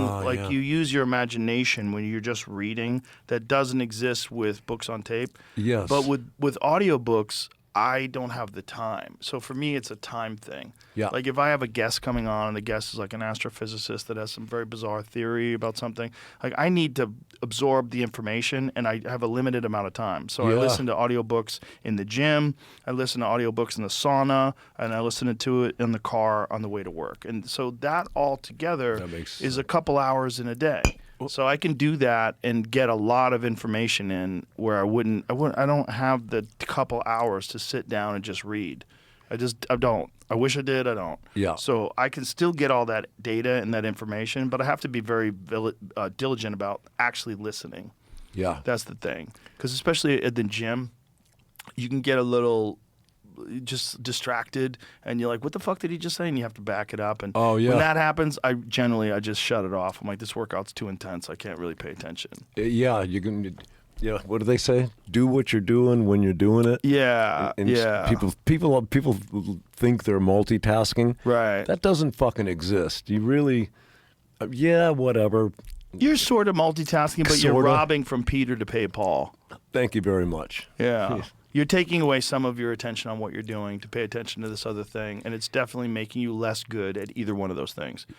And if one of them is very simple and it's like it doesn't matter, okay, you could be distracted. Right, But right. if it's two important things, you're robbing each important thing. You're robbing attention from these things. Yeah. There it is. Yeah. There it is. Well, I've always found that like my best workouts are in silence. It's like it's so hard to work out. Like you really need to only be thinking about what you're doing. Yeah. And if you add in a bunch of stuff, except music. Music is always fuel for workouts. That's different. But Sure. books, it's like music you can listen and then stop listening. You could be in the middle of a set. It doesn't distract you with lyrics. It just gives you some energy in the air. Yeah. Music is the ultimate companion for working out. Yeah, no know? doubt. No doubt. So much so that David Goggins doesn't use it because he says it's cheating. What? He goes, it's cheating. You know, because he's just a total psycho. Is that like Ultra marathon guy? Yeah. Oh, okay, I thought it was the Live Forever guy. Oh, no. That's Brian Johnson. That's the guy who like has his son's blood injected into him. Yeah, All that kinds of- dude. I'm No, sorry, no, I'm no. confusing this. David Goggins is a totally different guy. He's the Navy SEAL who how many ultra marathons did he run in a month? Something insane. He runs 100-mile races, and he's like an insane fitness freak. Oh, wow. And when he works out, he has these workouts where, like, famously, he'll take like professional fighters and they work out with them and they can't keep up and they're just throwing up and they just can't believe how much this guy works. And he's doing it easy, where he's just talking to them the entire time and they can't keep up. Jeez. He finished 8 100-mile marathons in 8 consecutive weekends. So Dude. he ran 800 miles in 8 weekends. He's a nut. And he does like he'll be like at home and just decide I'm going to do a 60-mile ruck right now, and just like throws on a backpack, gets outside and starts rucking. And they'll just do 60 miles. And so he'll go out there for hours and hours, just decides, this is what I'm going to do, and I'm not stopping until I'm done. And he does it all the time. Whoa. He's in insane shape. And he's 50. Wow. He's in Good for him, insane. man. He also has no knees. His knees are completely destroyed. Oh, from pounding They're on. bone on bone. He's had a ton of operations, doesn't care, keeps going on bone. Like, it's just a maniac. It's a complete and total maniac, but he doesn't use music because he says it's cheating. Wow. That's amazing. But that cheating. just shows you I like to cheat. I like to use that music. I like to cheat. I need to cheat to get that energy extra. I mean, I can do it myself maybe, but why would I when I go, I mean, give me that fucking music. Yeah, man. If it's cheating, I'm going to cheat at that. Yeah, that's not cheating. I don't That's- think of it as cheating. That's called an inspiration. Yes, it's an awesome supplement. That's what I Supplement, call it. there you go. But for him, it's all about mental strength, and so he considers it cheating to use that mental strength. Like your mental strength should be right from your brain. He goes, you can't always count on that music. That music's not always going to be there. I'm like, okay, But I guess so. he kind of has I get it. Like, Yeah. do what you're doing when For you're what doing he it. does, he kind of has a point. Yeah, I could see that. He's focusing. Yeah. No distractions. Yeah, he says he's gaining knowledge. He says, I'm gaining knowledge. I'm acquiring knowledge. Oh, he And I'm must like, be doing. I believe him because he's thinking he's going into the dark realms of his mind, you know. Into Whoa, this dude. Intense suffering, running 100-mile races 8 weekends in a row. He's doing some serious other work. Right. While he's running. That's the real, Whoa. deep introspective work. You want to find out who you really are? Run 8 100-mile races in 8 weeks. Imagine those conversations you're having with yourself. What the fuck am I doing? No, dude, you got this. You got this. No, dude, you're an idiot. No, bro. Fuck yes. I think he probably used to have those conversations. Now it's just battling demons. It's all just demons, just crushing down negative thoughts, crushing down weakness. You know, I know. Fuck. There's a lot of different kinds of people in this world, Tommy. Yeah, there are, dude. It's pretty crazy and out I there. bet you've met every variety of them. Just about. Oh my God. That's funny. Wow. I know. There's some crazy people in this world. Yeah, there is. But we need all of them. You know, we need our Tommy Lees. We need our David Lee Ross. We need our, we need our David Goggins. We need all those people. That's what makes the world beautiful, is that there are so many different people. You can meet someone, you're like, fuck, I never met a guy like him. That's nuts. Yeah, it is wonderful. Isn't it wonderful? I mean, you must have met every fucking human being that's ever lived, practically. Dude, That's the other... I feel like it. Just about. I mean, you've been famous since what year? Like, what year did Mötley Crüe really break out? It's like 80. 80. That's nuts. Yeah. Boy, that world was a different place. Bro. The world was a different place. No internet. No cell phones. No. Who was president in 1980? Was that even Reagan yet? Almost. When did Reagan become president? Yeah, fuck. Reagan was president when I was in high school. Who the fuck? So that was in the 80s. What year, Jamie? Started in 81. 81. So 1980, Reagan wasn't even president yet. Fuck, who And was Mötley Crüe president? pushed up. Had to be Jimmy Carter, right? Yeah, that sounds right. Wasn't it Jimmy Carter before Reagan? Yeah. Yeah. So it's Jimmy Carter and Ronald Reagan. Whoa, dude. Wow, isn't that nuts? Mm-hmm. 1980. What was that scene like?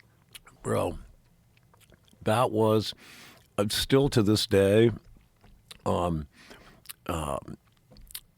Mötley did. We did this movie called The Dirt, and it's based on our autobiography from certain years, from this year to this year, and it kind of like it shows how it fucking was. And one of the coolest things ever is when I'll see emails from fans or questions from fans, and they're like, dude, was it, and these are from 18-year-old kids, they're like, was it really like that when you guys were rocking shit like that? I was like, 100%. They're like, fuck. And they're bummed. They're like, we will never, ever get to experience that. Fuck. It's like it was just full on till the wheels fall off. You could get away with fucking murder. Literally. There was no phones and no. This was at a time where anything goes. Pretty much. How old were you in 1980? In 1980, I was 18. Jesus Christ. 18, 17? So you're blowing up at 18 years old. How the fuck did you manage? I know, dude. Look at that picture. That's crazy. That looks like a picture from 1940. Right? It looks like it's Black another and white. world. I know. Even the font from Mötley Crüe looks ancient. Totally. Wow. God, dude. What is that? Does that even seem real when you look at that picture? Look at our fucking little cheesy cloth backdrop. That's dope. See the wrinkles in the fabric. That's at the whiskey. The yeah. whiskey. Too Fast for Love. Fucking great song. And that fucking drum riser, that right there with the lights in it and stuff. Yeah. My dad, myself, and my drum tech, we built that riser, dude. Like it had fucking switches. My dad was a mechanic, and so my dad built. He's like, you need a drum riser? All right, let's go. I mean, dude, my dad would built us pyro. Fucking he drilled out these or cut these big blocks of wood, ran electrical prongs up through the wood, and then you take a little small wire and you connect the tube, put a pipe over it, fill it with gunpowder, and we'd be out in my backyard, dude, and the neighbors would be all of a sudden it's like, fire! there's these fucking mushroom clouds in my backyard, and the neighbors are like, "What the fuck is going on?" And my dad, like, he loved it. He's like making bombs, lighting rigs, drum risers, and he would drive me. He would drive me to the gigs, and in his van with all my shit. Like, I had the best dad fucking ever. That's by the way. awesome. Yeah, and here's a mechanic. Okay, Look at this fucking setup, bro. This is nuts. Oh, dude, right? The hamster wheel? Yeah. That is crazy. Yeah, that's nuts. Bro, you were doing drums like halfway upside down. Dude, the thing was gyroscoped. It went around, right to left, back to front. What is it like trying to play the drums from that position, though? That's got to be very weird. Dude, it is insane. Like, I had to change so many dynamics. Like, think about it. Instead of gravity pulling your hand down, right? Right. Now you've got to push. Oh, yeah. You're upside down, so it becomes 3 times harder physically, and also you had to make adjustments. So I don't know how much you know about drums, but on your pedals, they're foot pedals for your bass drums, right? Well, and those are chain-driven pedals, footboards. So when you go upside down, they fall. So I had to put springs underneath the pedals to keep them taut so they would stay up. You know what I'm saying? Oh, yeah. So and with cymbals, they're meant to hang a certain way. They're not meant to hang upside down. So I had to make all these crazy adjustments technically to pull it off. But we figured it out with the hi-hat too, because the hi-hat would, the 2 cymbals that they would just, if you're upside down, they just go open. They open. Right. So I had to do another spring as well to keep that closed so I could manually drive it. It's all this crazy shit. Why dude. did you decide to do that? Like, what was it, just something rad? You know what? That all started, and it's kind of been my thing throughout history, and every year I do something fucking different and crazier, of course. Everybody's like, what are you going to do next year? What are you going to do next year? That's sort of like, that's where it all started. And it really started when I went to go see, it was fucking Pat Travers. Do you remember Pat Travers' band? No. Boom, boom, out go the lights. Oh, yeah. Yeah. Okay. Yeah, anyway, they were cool. And I went to go see them, and Tommy Aldrich was the drummer. And this is before Mötley. I'm just like, whoa, dude. I'm like a fucking kid standing on the chair. Oh, fuck yeah. Right? And his drum solo time. And he's a badass. And he's fucking ripping, dude. All you see is sticks flying and hair fucking going. He's shredding. And I'm looking around, and I'm watching people go get a beer, people going to pee, going to get a T-shirt, going out to the lobby to fucking smoke a joint. I don't know, whatever. Everybody's kind of leaving, and I'm like, where the fuck is everybody going? That guy is murdering the fucking drums right now, and y'all are like... He failed to capture their attention. And from that moment on, I went, I need to figure out, A, how to give the audience a better view of what you're actually doing there, because people can't see. It's not like a guitar where you can see. Oh, that's the roller coaster. That's the Crucifly, dude. That's so dope. That's the latest one. That thing went from the front all the way to the back of the fucking arena or stadium. That's crazy, dude. And look and then it starts twirling as it's going down. Oh my god, you're upside down. That's so sick. Look at that, dude. That is so sick. The audience must go bananas. Yeah, at one point the roller coaster comes down and it's literally almost they could almost touch you. Wow. Look at that shit, dude. I think that is. How do you not get a crazy head rush when you're upside down banging on the drums? Dude, it is so gnarly. I'm wrecked. It's 9 minutes total. Must do a lot for your core too, right? Oh, fucking hold yourself. Dude, I'm on the oxygen bottle. When I finish, I go all the way out, and then I do it all backwards. Whoa. And I go back and do it backwards. And by the time I get done, I'm sitting there with the oxygen going...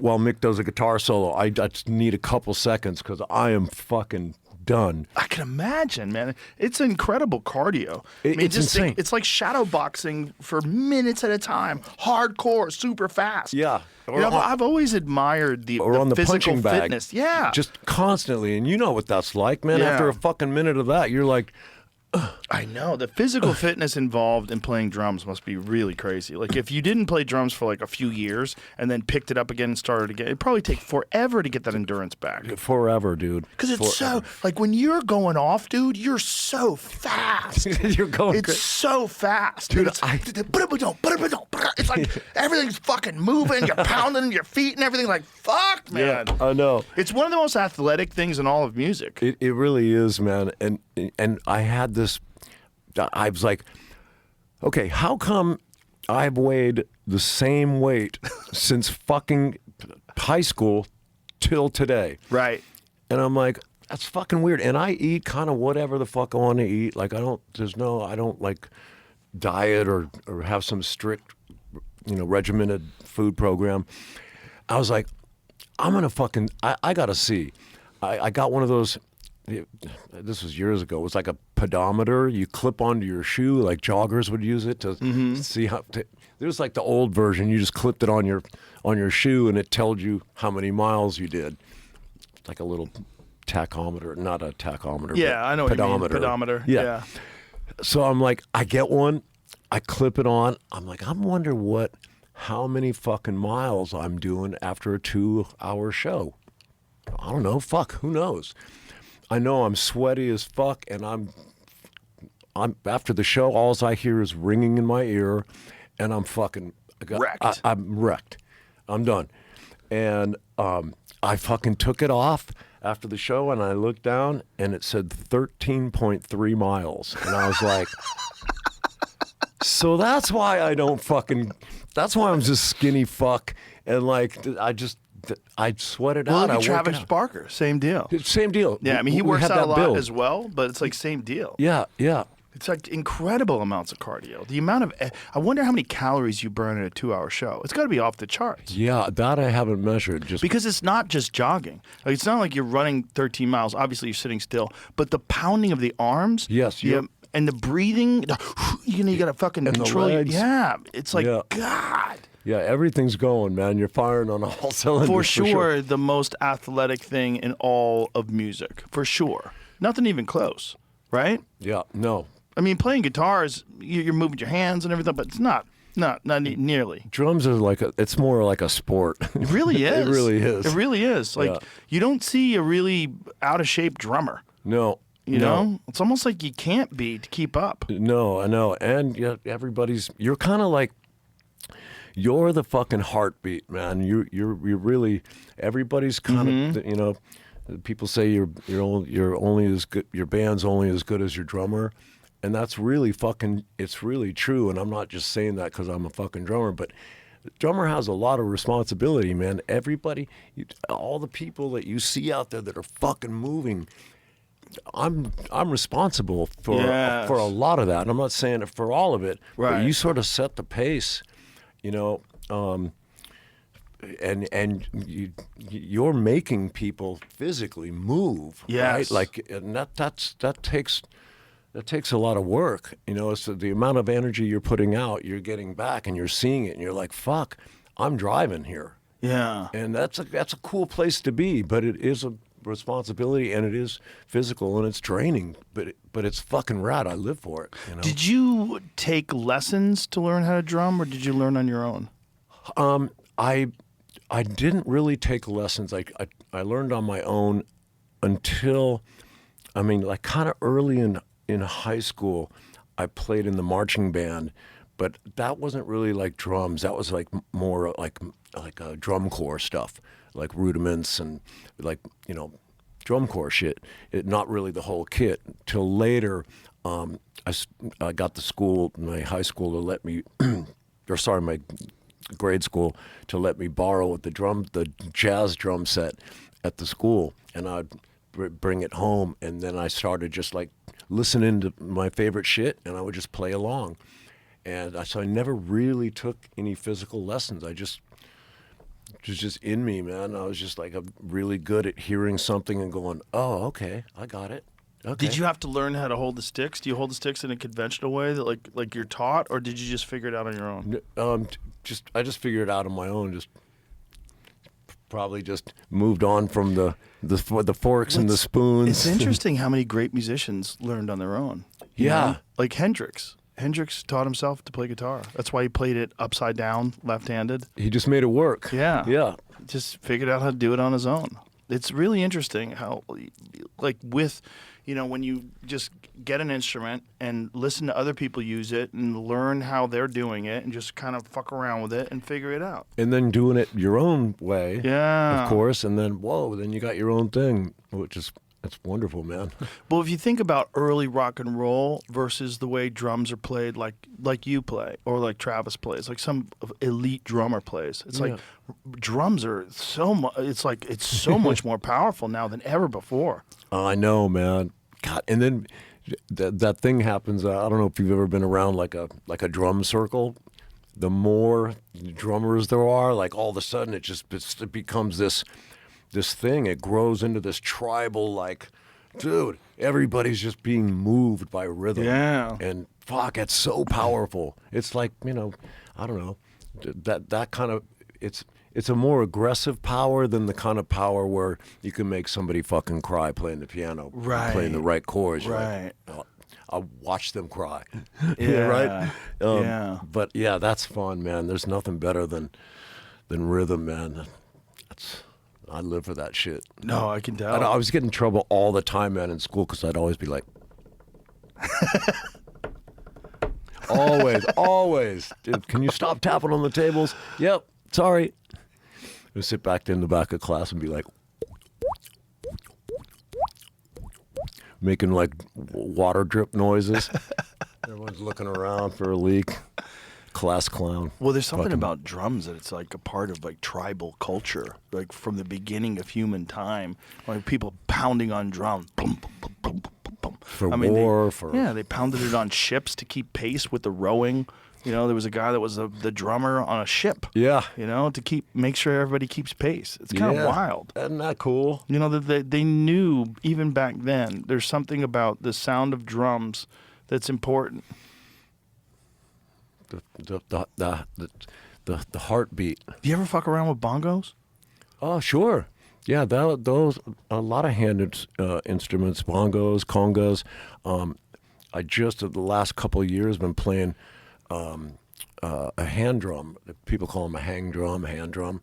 You know them? Have you seen them? They look like a fucking flying saucer. Oh yeah, I have. Brass yeah, drum. And they're really melodic, really beautiful, zen-y sounding instrument. That's cool because it's percussive and melodic. So you can come up with these really bitchin', depending on how the instrument's tuned and stuff. But that's been a lot of fun. That's cool, like sort of a different kind of rhythm, but it's a soothing one. It's a total opposite of the aggressive shit. Right. Well, I mean, it must be fun since you've been playing drums for so long. Just experiment with different things. I love that, man.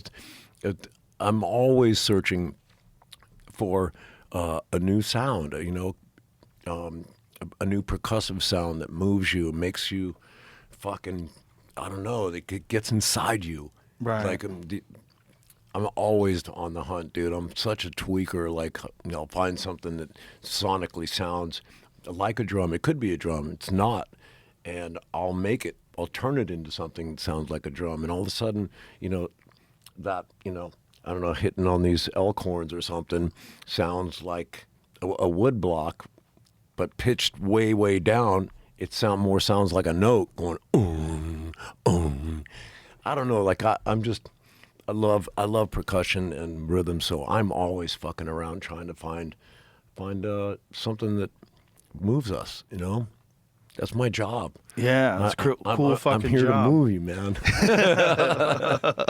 It's a cool fucking job. Yeah, I like it, man. It doesn't suck. No, it doesn't suck. No. When you're working on a new song, when you're creating a new song, what is your process? Do you have a beat in your head?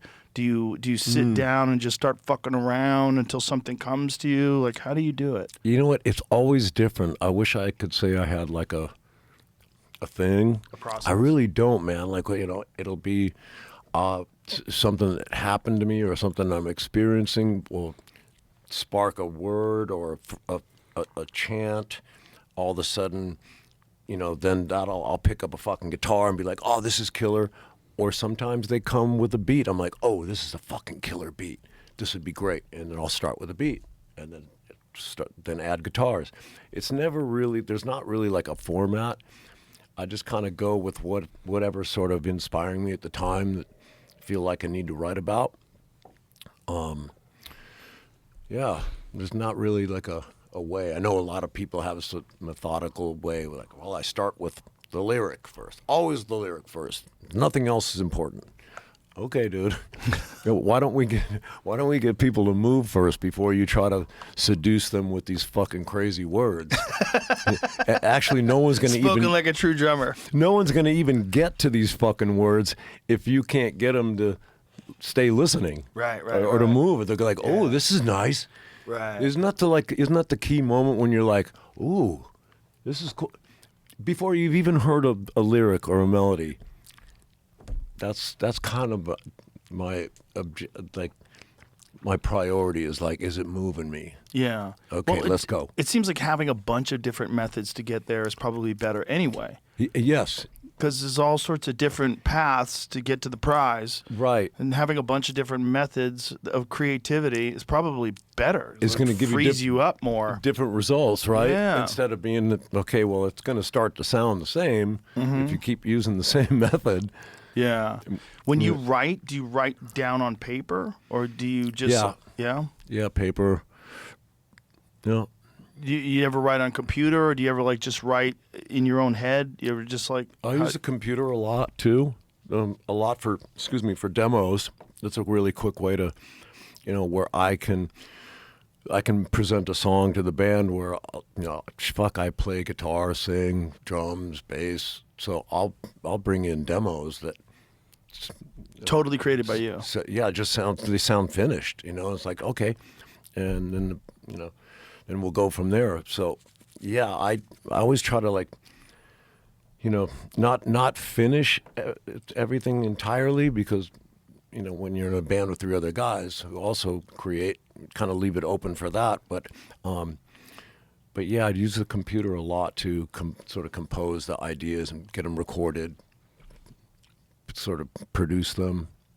It's really beautiful that, you know, Mötley Crüe hit in 1980. Here we are, 46 years later, and you still love it. I know. That's so awesome. Isn't that kind of crazy? That's what everybody wants in this life. Something that they're passionate about that remains a passion. It stays, and if anything, grows as a passion. Still exciting, still enticing, still captivates you. Yeah. 1980. I know. World was a different place. I mean, think about where we were in the universe in 1980 and how the entire solar system is spiraling through the galaxy, which is spiraling through space. Like, we've moved how many fucking million miles since 1980? I know. That's hard to think about. You know, have you ever seen what the you know, we always want to think about the sun being in the center of our solar system and the planets spinning around it. Yeah. But have you ever seen what the whole solar system looks like moving through space? The whole thing's moving through space. It's not stationary. It's not like we're sat there and we're just spinning around. Yeah, and everybody else is just sitting there. Fucking whole thing is hurling through space. So in 1980, we were in a totally different spot in the universe. That's crazy. That is crazy. The world was different. People were different. Information was different. Our version of reality was different. Everything. Everything was different. Fuck. And you wrote it out from answering machines to pagers to fucking sidekicks to iPhones to the internet to everything. Like, Remember the Motorola brick phone? Oh yeah. Yeah, dude. You were a pimp if you had one of those. Fuck yeah. Look at it. This is what it looks like. This is most people think our solar system looks like, but this is what it actually is doing. Oh, it's How our solar system actually moves. So look, the sun's hurling through space, and all the planets are spinning around it as it hurls through space. Oh. Isn't that crazy? Where's Earth there? Earth is the third planet from the sun. Oh. The blue one right there. Dude. So just think about that. How many rips? Yeah. How many rips have we done? Since 1980? Bro. We're in a different place in the fucking universe than we were in 1980. Whoa. How far? Let's ask this. How far has the solar system moved through the universe since 1980? Let's ask Perplexity that.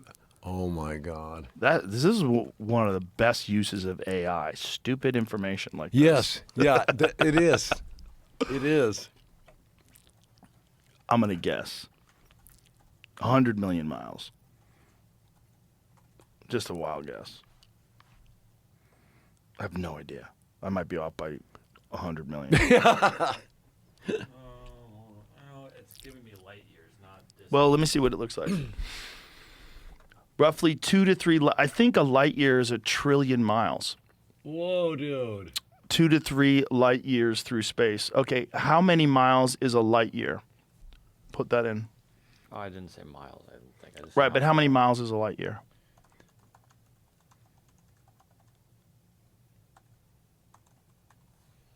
I think it's 1 trillion miles. Fuck, we're going in. Oh, a light year is 5.88 trillion miles. Dude. Okay.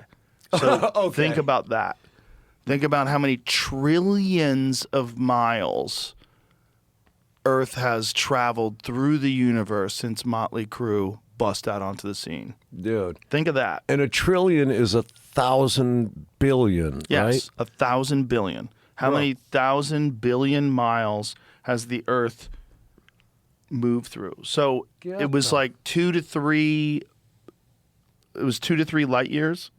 Okay, and each light year is how many trillion?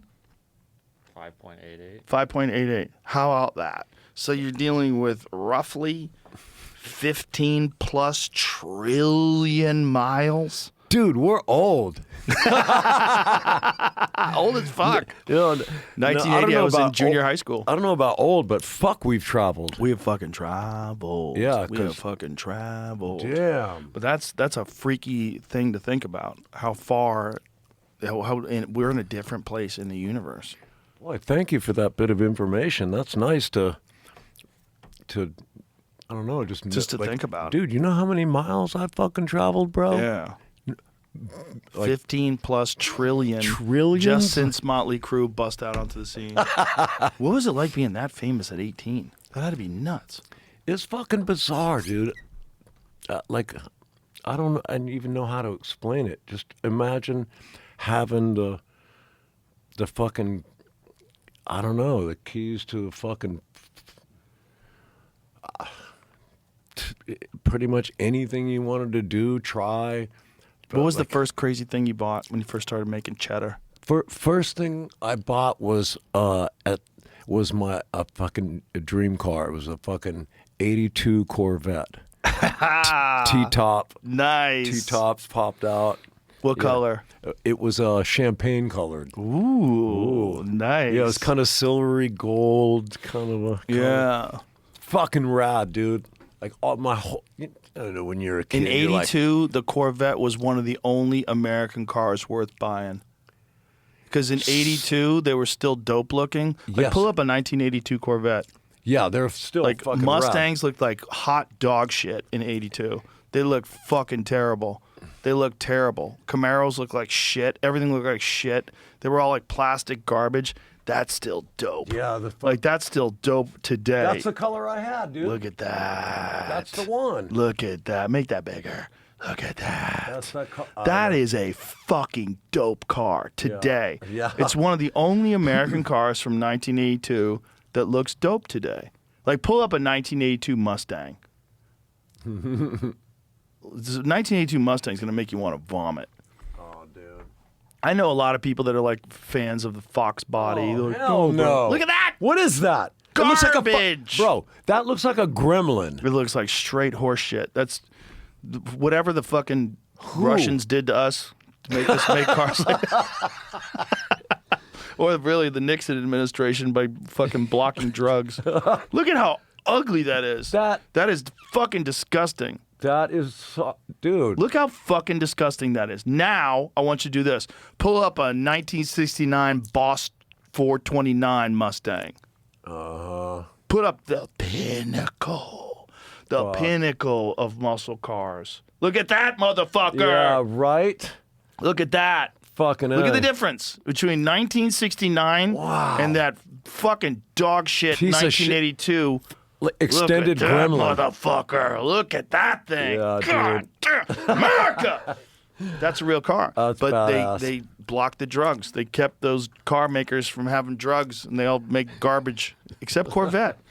Yeah. Corvette still stuck with that style because Corvettes were fiberglass, so they Yeah. weren't as limited in terms of like the shapes. You know, they had those cool swervy lines to them, and they Yes. kept those until, oddly enough, the 90s. They started getting shitty in the 90s. Yeah. Look at you, dog. Yeah, there it is, dude. Look at you, dog. Wow, that's crazy. That's nuts, I dude. wonder who's got that car. I don't know. Somebody has Tommy Lee's 1982 Corvette. Somebody. They have to. You know that thing's still running. Yeah, probably, hopefully. Yeah. Well, a lot of those, they take them and make resto mods out of them now. They put like a modern engine and modern brakes and everything so they handle better and modern suspension. Yeah. But I they still- immediately fucking, me and my buddy just we took that car and fucking put a fucking blower and an injection on it. It's fucking insane, dude. In the glove box. This is before, like, now we have, you know, a bunch of super rad tuned exhaust, you know, straight pipe shit, loud as fuck. This is before that. And we made a couple of cutouts, and in the glove box, like if the cops were to come, you just open the glove box and take these two. They're like choke levers, and you pull them out, and the flaps would disconnect them and just go straight from the headers out and bypass the mufflers. So it'd just be like, and if the cops were coming, you just push these two choke levers in and back to the mufflers, all quiet. Yeah, they have switches for that now with a lot of cars, like custom-made cars. They have exhaust switches that do that, but they don't do it to that extent where it just goes straight pipes. Yeah, that was fun. That must have sounded fucking amazing. Dude, so rad. Yeah, I mean, there's nothing like rock and roll and muscle cars. Like, those are two things that are, like, completely connected forever. Yeah, another fucking rad car that I never got, but I always wanted to, was like the Shelby Cobra. Oh, yeah. The big fucking pipes blowing right, just loud as fuck. It's like 4-inch exhaust. Like, Yep. Dude, that shit's throaty and just Tiny little car, nasty. little Yes. fiberglass car. Yeah. Go-kart with a 427 in it. Crazy power, no weight at all. It weighs nothing. Yeah, it just does Yeah. burnouts the whole time. Yeah. It's get too much. I have a buddy of mine who has one of those. It's nuts. Like, but it freaks me out. It's like there's no protection here. If you get in an accident, like there's like nothing to this car. Yeah. You know, like you have no roof. You don't even have a roll bar. It's like just got this little tiny windshield. And you're behind the wheel of an engine, just a giant engine with 4 wheels. Yeah, you're done. Yeah. One But bad it's move. Pretty dope. Yeah, super rad. Yeah, like one of those. Like, look at that fucking Dude, thing. I'm sorry, but that's God. the fucking sickest shit. Radical looking. And it's, look at the flared wheel The thing wells. is, too, they make a lot of recreations now. Like, Yes. the old ones are worth like millions of dollars. the Dude, I originals. know. Yeah. But you can get a recreation and experience the exact same thing. Dude, sure. There's a ton of recreations now, Yep. and they're fucking great. And they look the same, and it's like, yeah, it's not worth as much money, but who fucking cares? Just go Yeah. drive it. It's awesome. Yeah, if you just Look enjoy. at that thing. Jeez. Bro, look at- that thing's Jeez. slim. Carbon fiber. Oh, my goodness. Look at that fucking thing. It's all carbon fiber. Oh, fuck. Let's That go. must weigh 14 pounds. Let's go get a couple, dude. Dude, who's making that? Click on that link. Who's making that fucking thing? Yeah, it probably is. Well, I know, Classic Recreations. That same company that does those dope 67 GT 500s. They're making a Classic Recreations, 1,000 horsepower. Oh, dude. Dude, it weighs 2,300 pounds. That's nuts. 1,000? But the carbon fiber body is only 88 pounds. Unbelievable. So it's 2,000 pounds of suspension, frame, and wheels and engine, and that's it. Look at that. That's sick. That's so sick. That's just fucking straight trouble right there. That's gonna get you in trouble. Yeah. Or not. Or just enjoy yourself. Just fun, yeah. But it's America. Fuck yeah. Fuck, I love those cars. What else did you buy that was 1,000 horsepower. I know. Preposterous. Yeah. What else did you buy that's nuts? When they first came out, me and my bass player bought like almost fucking at the same time. The Ferrari had come out with the Testarossa. Oh, the Miami Vice car. Totally, dude. Yeah. I had a car broker find me a black on black one. Oh man. And just like, fuck. Okay, this is insane. The listeners will probably appreciate this. You buy a fucking car for $250,000 for the Testarossa. Get it shipped from. It came in from Florida to L.A. I'm pulling the plastic off the seats. This is brand fucking new. Back it down the fucking car carrier, and I'm in. The dude's kind of showing me, what's up, and I look in the, to the right of the steering wheel. There's looks like a cover. So I grab it and you open it up at that where the stereo would be. I open it up and I go, "Where's the stereo?" The guy goes, "Oh, Enzo believed that the music that you should be listening to is the sound of the engine." And I'm like, "Well, that's fucking rad and everything, Enzo, but bro, I just spent $250,000 and I want to fucking crank shit loud as fuck here and breaking the speed limit. Like, come on. Who does that?" And so I had to go. I got a stereo.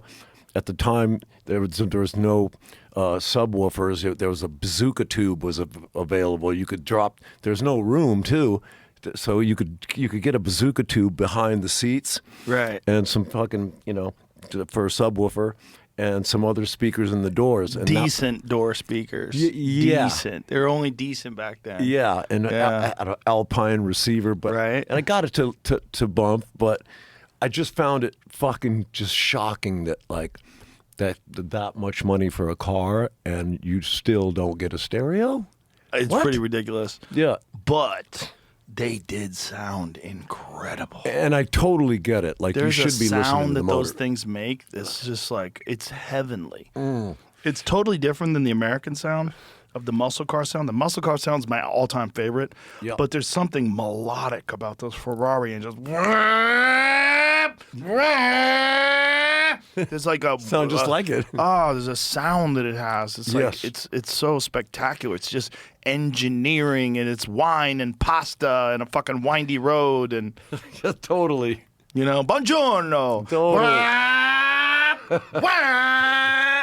Fuck yeah. Fuck yeah, man. Oh, yeah, those things are.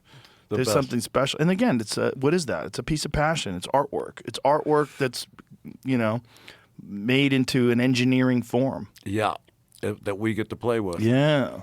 Basically a race car. Yeah. Like a friend of mine, we were talking about like Ferrari. You think Ferraris are worth it? I go, listen, man, rich people aren't stupid. They're not stupid. If Ferraris weren't worth it, they wouldn't keep buying them. Have you ever driven one? Yeah, and I go, no, trust me, they're fucking worth it. Yeah. Like, yeah, it's a ridiculous amount of money. It's not worth it, really, for a normal person. Yeah. But if you have, like, an insane amount of money and you could experience that, the thing Ferrari fucked up on, big time, is they took away the manual transmission.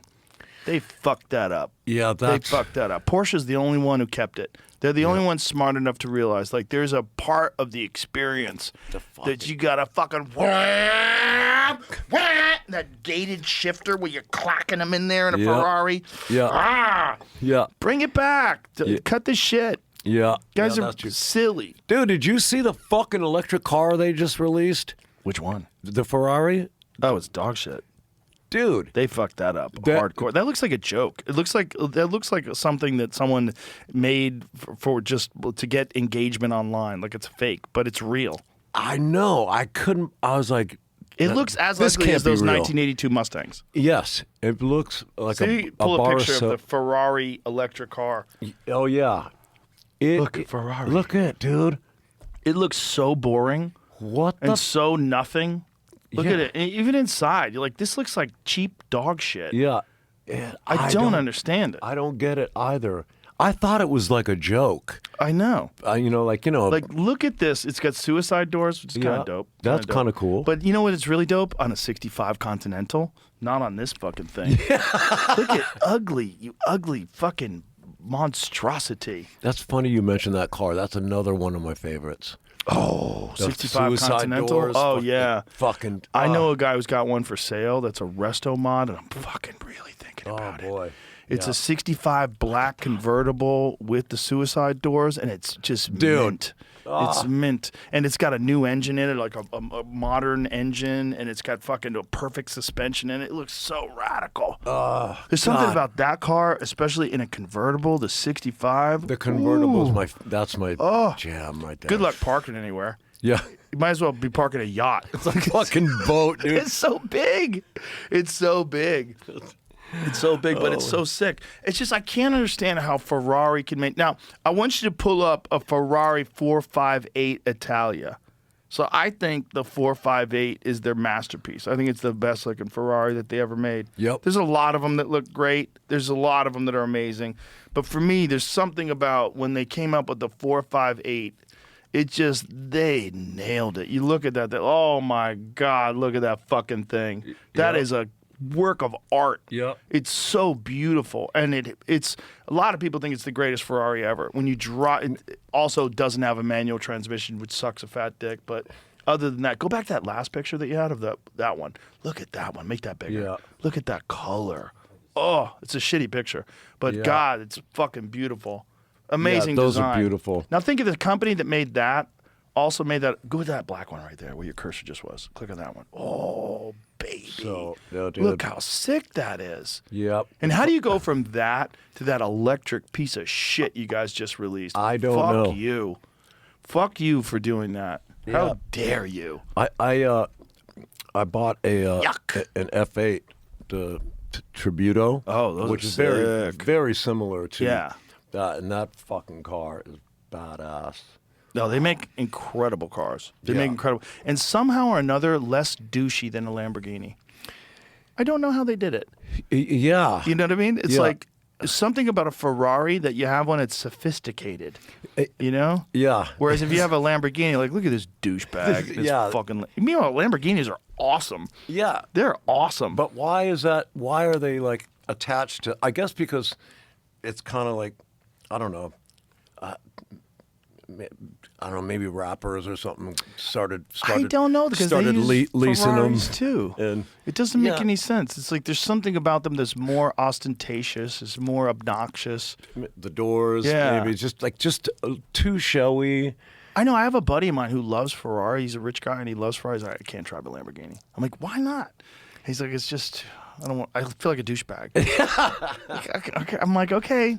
Yeah, I know what you're saying. There's a real thing there, but I don't know why. Yeah. Because Lamborghinis are fucking amazing. Yeah, they fucking too have an amazing sound. Oh, different yeah. from Ferrari. A little Exactly. higher, whinier, But sick. but they bark. I mean, Yeah. Like, what is the latest Lamborghini? They have some crazy new one that they just released last year. It's insane. It's as wide as a fucking trailer. It's huge. XJ. I don't know the name of it. I've never had a Lamborghini. Yeah, me either. I drove one once on a track. It was a little loose. Which one's that? Temerario.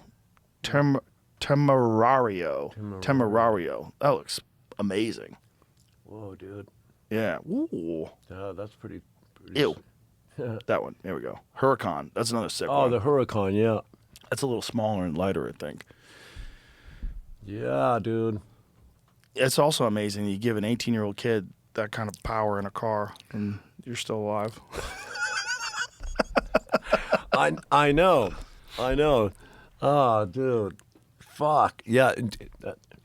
Those kind of cars will definitely check you, keep you in check too, because it's not until over 100 miles an hour, it's getting closer to 200 miles an hour, to where you're in that car and you're like, it hits you. You go, if I make one fucking tiny little error here, it's over. It's over. It's over. Yeah. The motor's in the fucking back. Yep. And if this thing runs into off the road or whatever, it's just going to accordion Right into me. and you're done. It's kind of amazing you just buy one. I thought about that now. Like, they have the new Corvette ZR1. It has 1,000 horsepower Yep. from the factory. So you could just go into a Corvette dealership, if you got the cash, slap down some money, and you have a 1,000 horsepower horsepower. car that goes 0 to 60 in 2 seconds. And you just go out there and like, bye. Good luck. Be safe. Yeah, like, what are you doing? How are you allowed to have that? Like that, you should Yeah. have to have a pilot's license to drive one of those things. Totally. Or just, racetrack only, whatever. Right, but imagine you're an 18-year-old rock star. Here you go. All of a sudden, dude, you've got one. And back then, the Corvettes like yours, especially when you put a blower on it, Yep. those fucking things had no traction control. They had no Zero. anti-lock brakes. There's no nannies. There was nothing to protect you. No. It was just madness. Just pure madness. Did you ever take it to a track or anything? No, never did. Have you ever driven around a track? You ever Yes. done that? Yes. That's fun. Yeah, that is fun.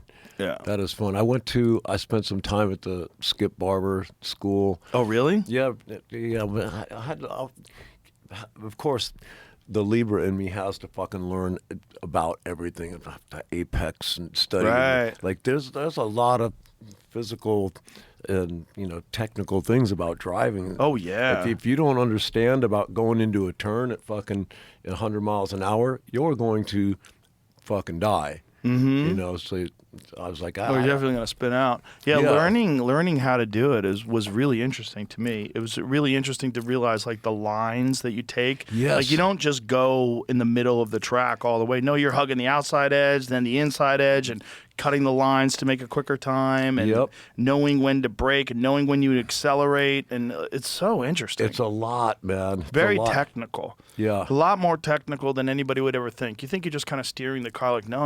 There's a lot of decisions to be made. There's a Tons. lot going on. And Tons, especially man. on a really windy turn like this. That's what COTA looks like. That's the track, Yeah. Circuit of the Americas. And that one is like, there's so much turns and Yeah, and there's and- a long straightaway. You could really fucking get after it.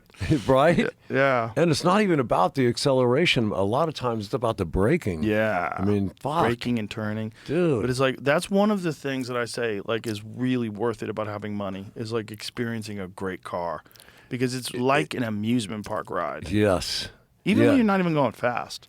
Just driving normal speeds around. It's like if you're shifting your own gears and you hear that engine, it's like, ah! Yeah, It's yeah. like an amusement park ride. It's not just, you're not just driving a car. You're You're absolutely experiencing something that, the other people aren't. If you're driving that stupid Ferrari piece of shit electric car, you're not experiencing that. right. No. No. You're just grooving on the emblem. Yeah. Yeah. They got you. Yeah. That could have been a Hyundai easily. Dude, I couldn't believe it. I was like, they did not do this. Well, I hope they rebound. Yeah. I hope they like smack somebody who made that and go, hey, bro. They will. I think one of the designers was one of the guys who was involved in designing the iPhone, and it fucking looks like it. No. That's what's got. That's why it's got all the. Yoni Ive was. Yes. No. That guy's awesome. How did he do that? that started to make sense. I was like, okay. I would ask him before I even talked to him about it. I'm like, what kind of cars do you have? Do you have a car? What do you drive? And if he's like, I drive an Escort, like, fuck you. Okay. Get the fuck out of here. Yeah. I have a Prius. Go eat shit. Eat all the shit that's ever been shit. Fuck you. Out of the design room. You can't design a fucking Ferrari just because you made an iPhone. You're gonna make it look sleek and plain. Yeah. No, it's got to look like art, you motherfucker. Yeah, Someone's yeah. paying $250,000 for this thing, and now a lot more. I think the electric car is. I want to say 330. I bet they're gonna sell two. Right. Two retards. Yeah. Two fucking super rich retards are gonna buy that fucking Ain't thing. nobody gonna spend $400,000 on this electric thing. Blech. Meanwhile, the other cars they make are fucking. Yeah, I know. What the fuck you guys I doing? know. What is the latest one? What is what is their main one now? The sleek looking one, like the advanced version of the 458, like the one they have now. Like what is it called? SF. The fuck is it called? SF90? SF90? Yeah, that's so. what it is. Yeah. SF90. That thing's insane. That's Yeah. gorgeous. Yeah, dude. That's a gorgeous car. My favorite. How do they go from an SF90? They're selling that at the same time as they're selling this hunk of junk. The SF90 is one of the most best looking cars ever. Yeah. It's incredible. And Pull up a picture of one of those, Jamie. I'm on their website. And have you seen the body? I love the LaFerrari, the body style in the LaFerrari. Yeah, that's it. That's the one. Oh, dude, that's got some LaFerrari in the ass end. Oh, so this is like all the cars they've ever made, Jamie. I'm on their website. I'm just, Yeah. Oh. just No, looking I at understand. Excel. This is all the cars that they make and all the cars that like. That's gorgeous, man. That is See gorgeous. that SF one Hit you the were hit asking the about. LaFerrari. Yeah, dude. Look at that thing. Jesus. Woo. What is the F80? Click on the F80. Oh my God, gorgeous, gorgeous. When it says all models, they don't have the. What is it? What I was looking for, I was trying to find what. I went to the website to find their newest car. I know, but I think like some of them, it's not the newest car. Like it might have been like last year, a year ago. Well, they would be sharing it somewhere on here, I would imagine. No, it's real, Jamie. Just not- Google no, for. that's- Okay, I'm not saying that. I'm just saying. Just Google. Pull up an image of Ferrari, 2024 Ferrari SF90, and you'll see it. There it is. That's it. Oh, the wing. Well, that's one that's like primed for racing. But you go to images, please. There you go. That's it. So how does a company make that? Like, look how gorgeous that is.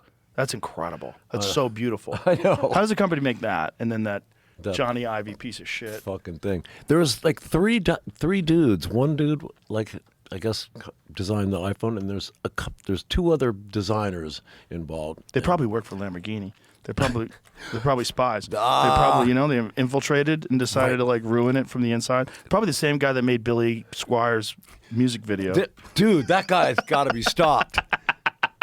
Fuck that guy. He's like, listen to what I did for Billy Squire. I can do Yeah. this to Ferrari. Yeah. I can thank them. I took Ferrari down. Yeah, with Out. one whack ass fucking electric car. Yes, I sold them a phone design. Yeah, but that's what happens. Yeah. You let people, you don't have enough people that are smart, that are Yeah. artistic around, that are going to look at that and go, hey. No. Yeah, no, yeah. What's with all the yes men? There had to be somebody that went, what are we doing? I don't know how the fuck Who that signed off on ever that? got greenlit by someone at Ferrari. Yeah. How do you not look at all the other cars that you've made and then look at that one and goes, perfect, Yeah. a perfezione. No. Nobody no, was no. doing that. I don't get it. No. But, companies make blunders. Yeah. Every now and then a band puts out a shitty record. You know what? It happens. It happens. Things It happen. happens. I get it. I mean, Ferrari's still Ferrari. They'll bounce back. But, Yeah. guys. They can always go, hey, we're not in the electric car business, okay? We Yeah. fucked up. Well, that's what they probably should, because most of the other car companies that do make electric cars, people really don't want them. Like the Porsches, the Taycans, like Yeah. those Audis, like the Audi ones that are just like a couple of years old, you can get them for like half price. Yeah. Nobody wants them. I know. Nobody wants electric cars, especially used electric cars. Yeah, that's weird. It is, We but buy if a you think used- about it, like electronics, we think of as disposable, right? You think Yeah. you don't want to buy someone's phone from 10 years ago, right? No, no. Right? So you don't want to buy a Tesla from 10 years ago either. No. Right? Meanwhile, they're great. There's nothing wrong with them. Yeah. You get a 10-year-old Tesla, it's a fucking awesome car. Yeah. But you don't want it. Yeah. People think of electronics as something you throw out and get new. Yes. But engines, that's a different story.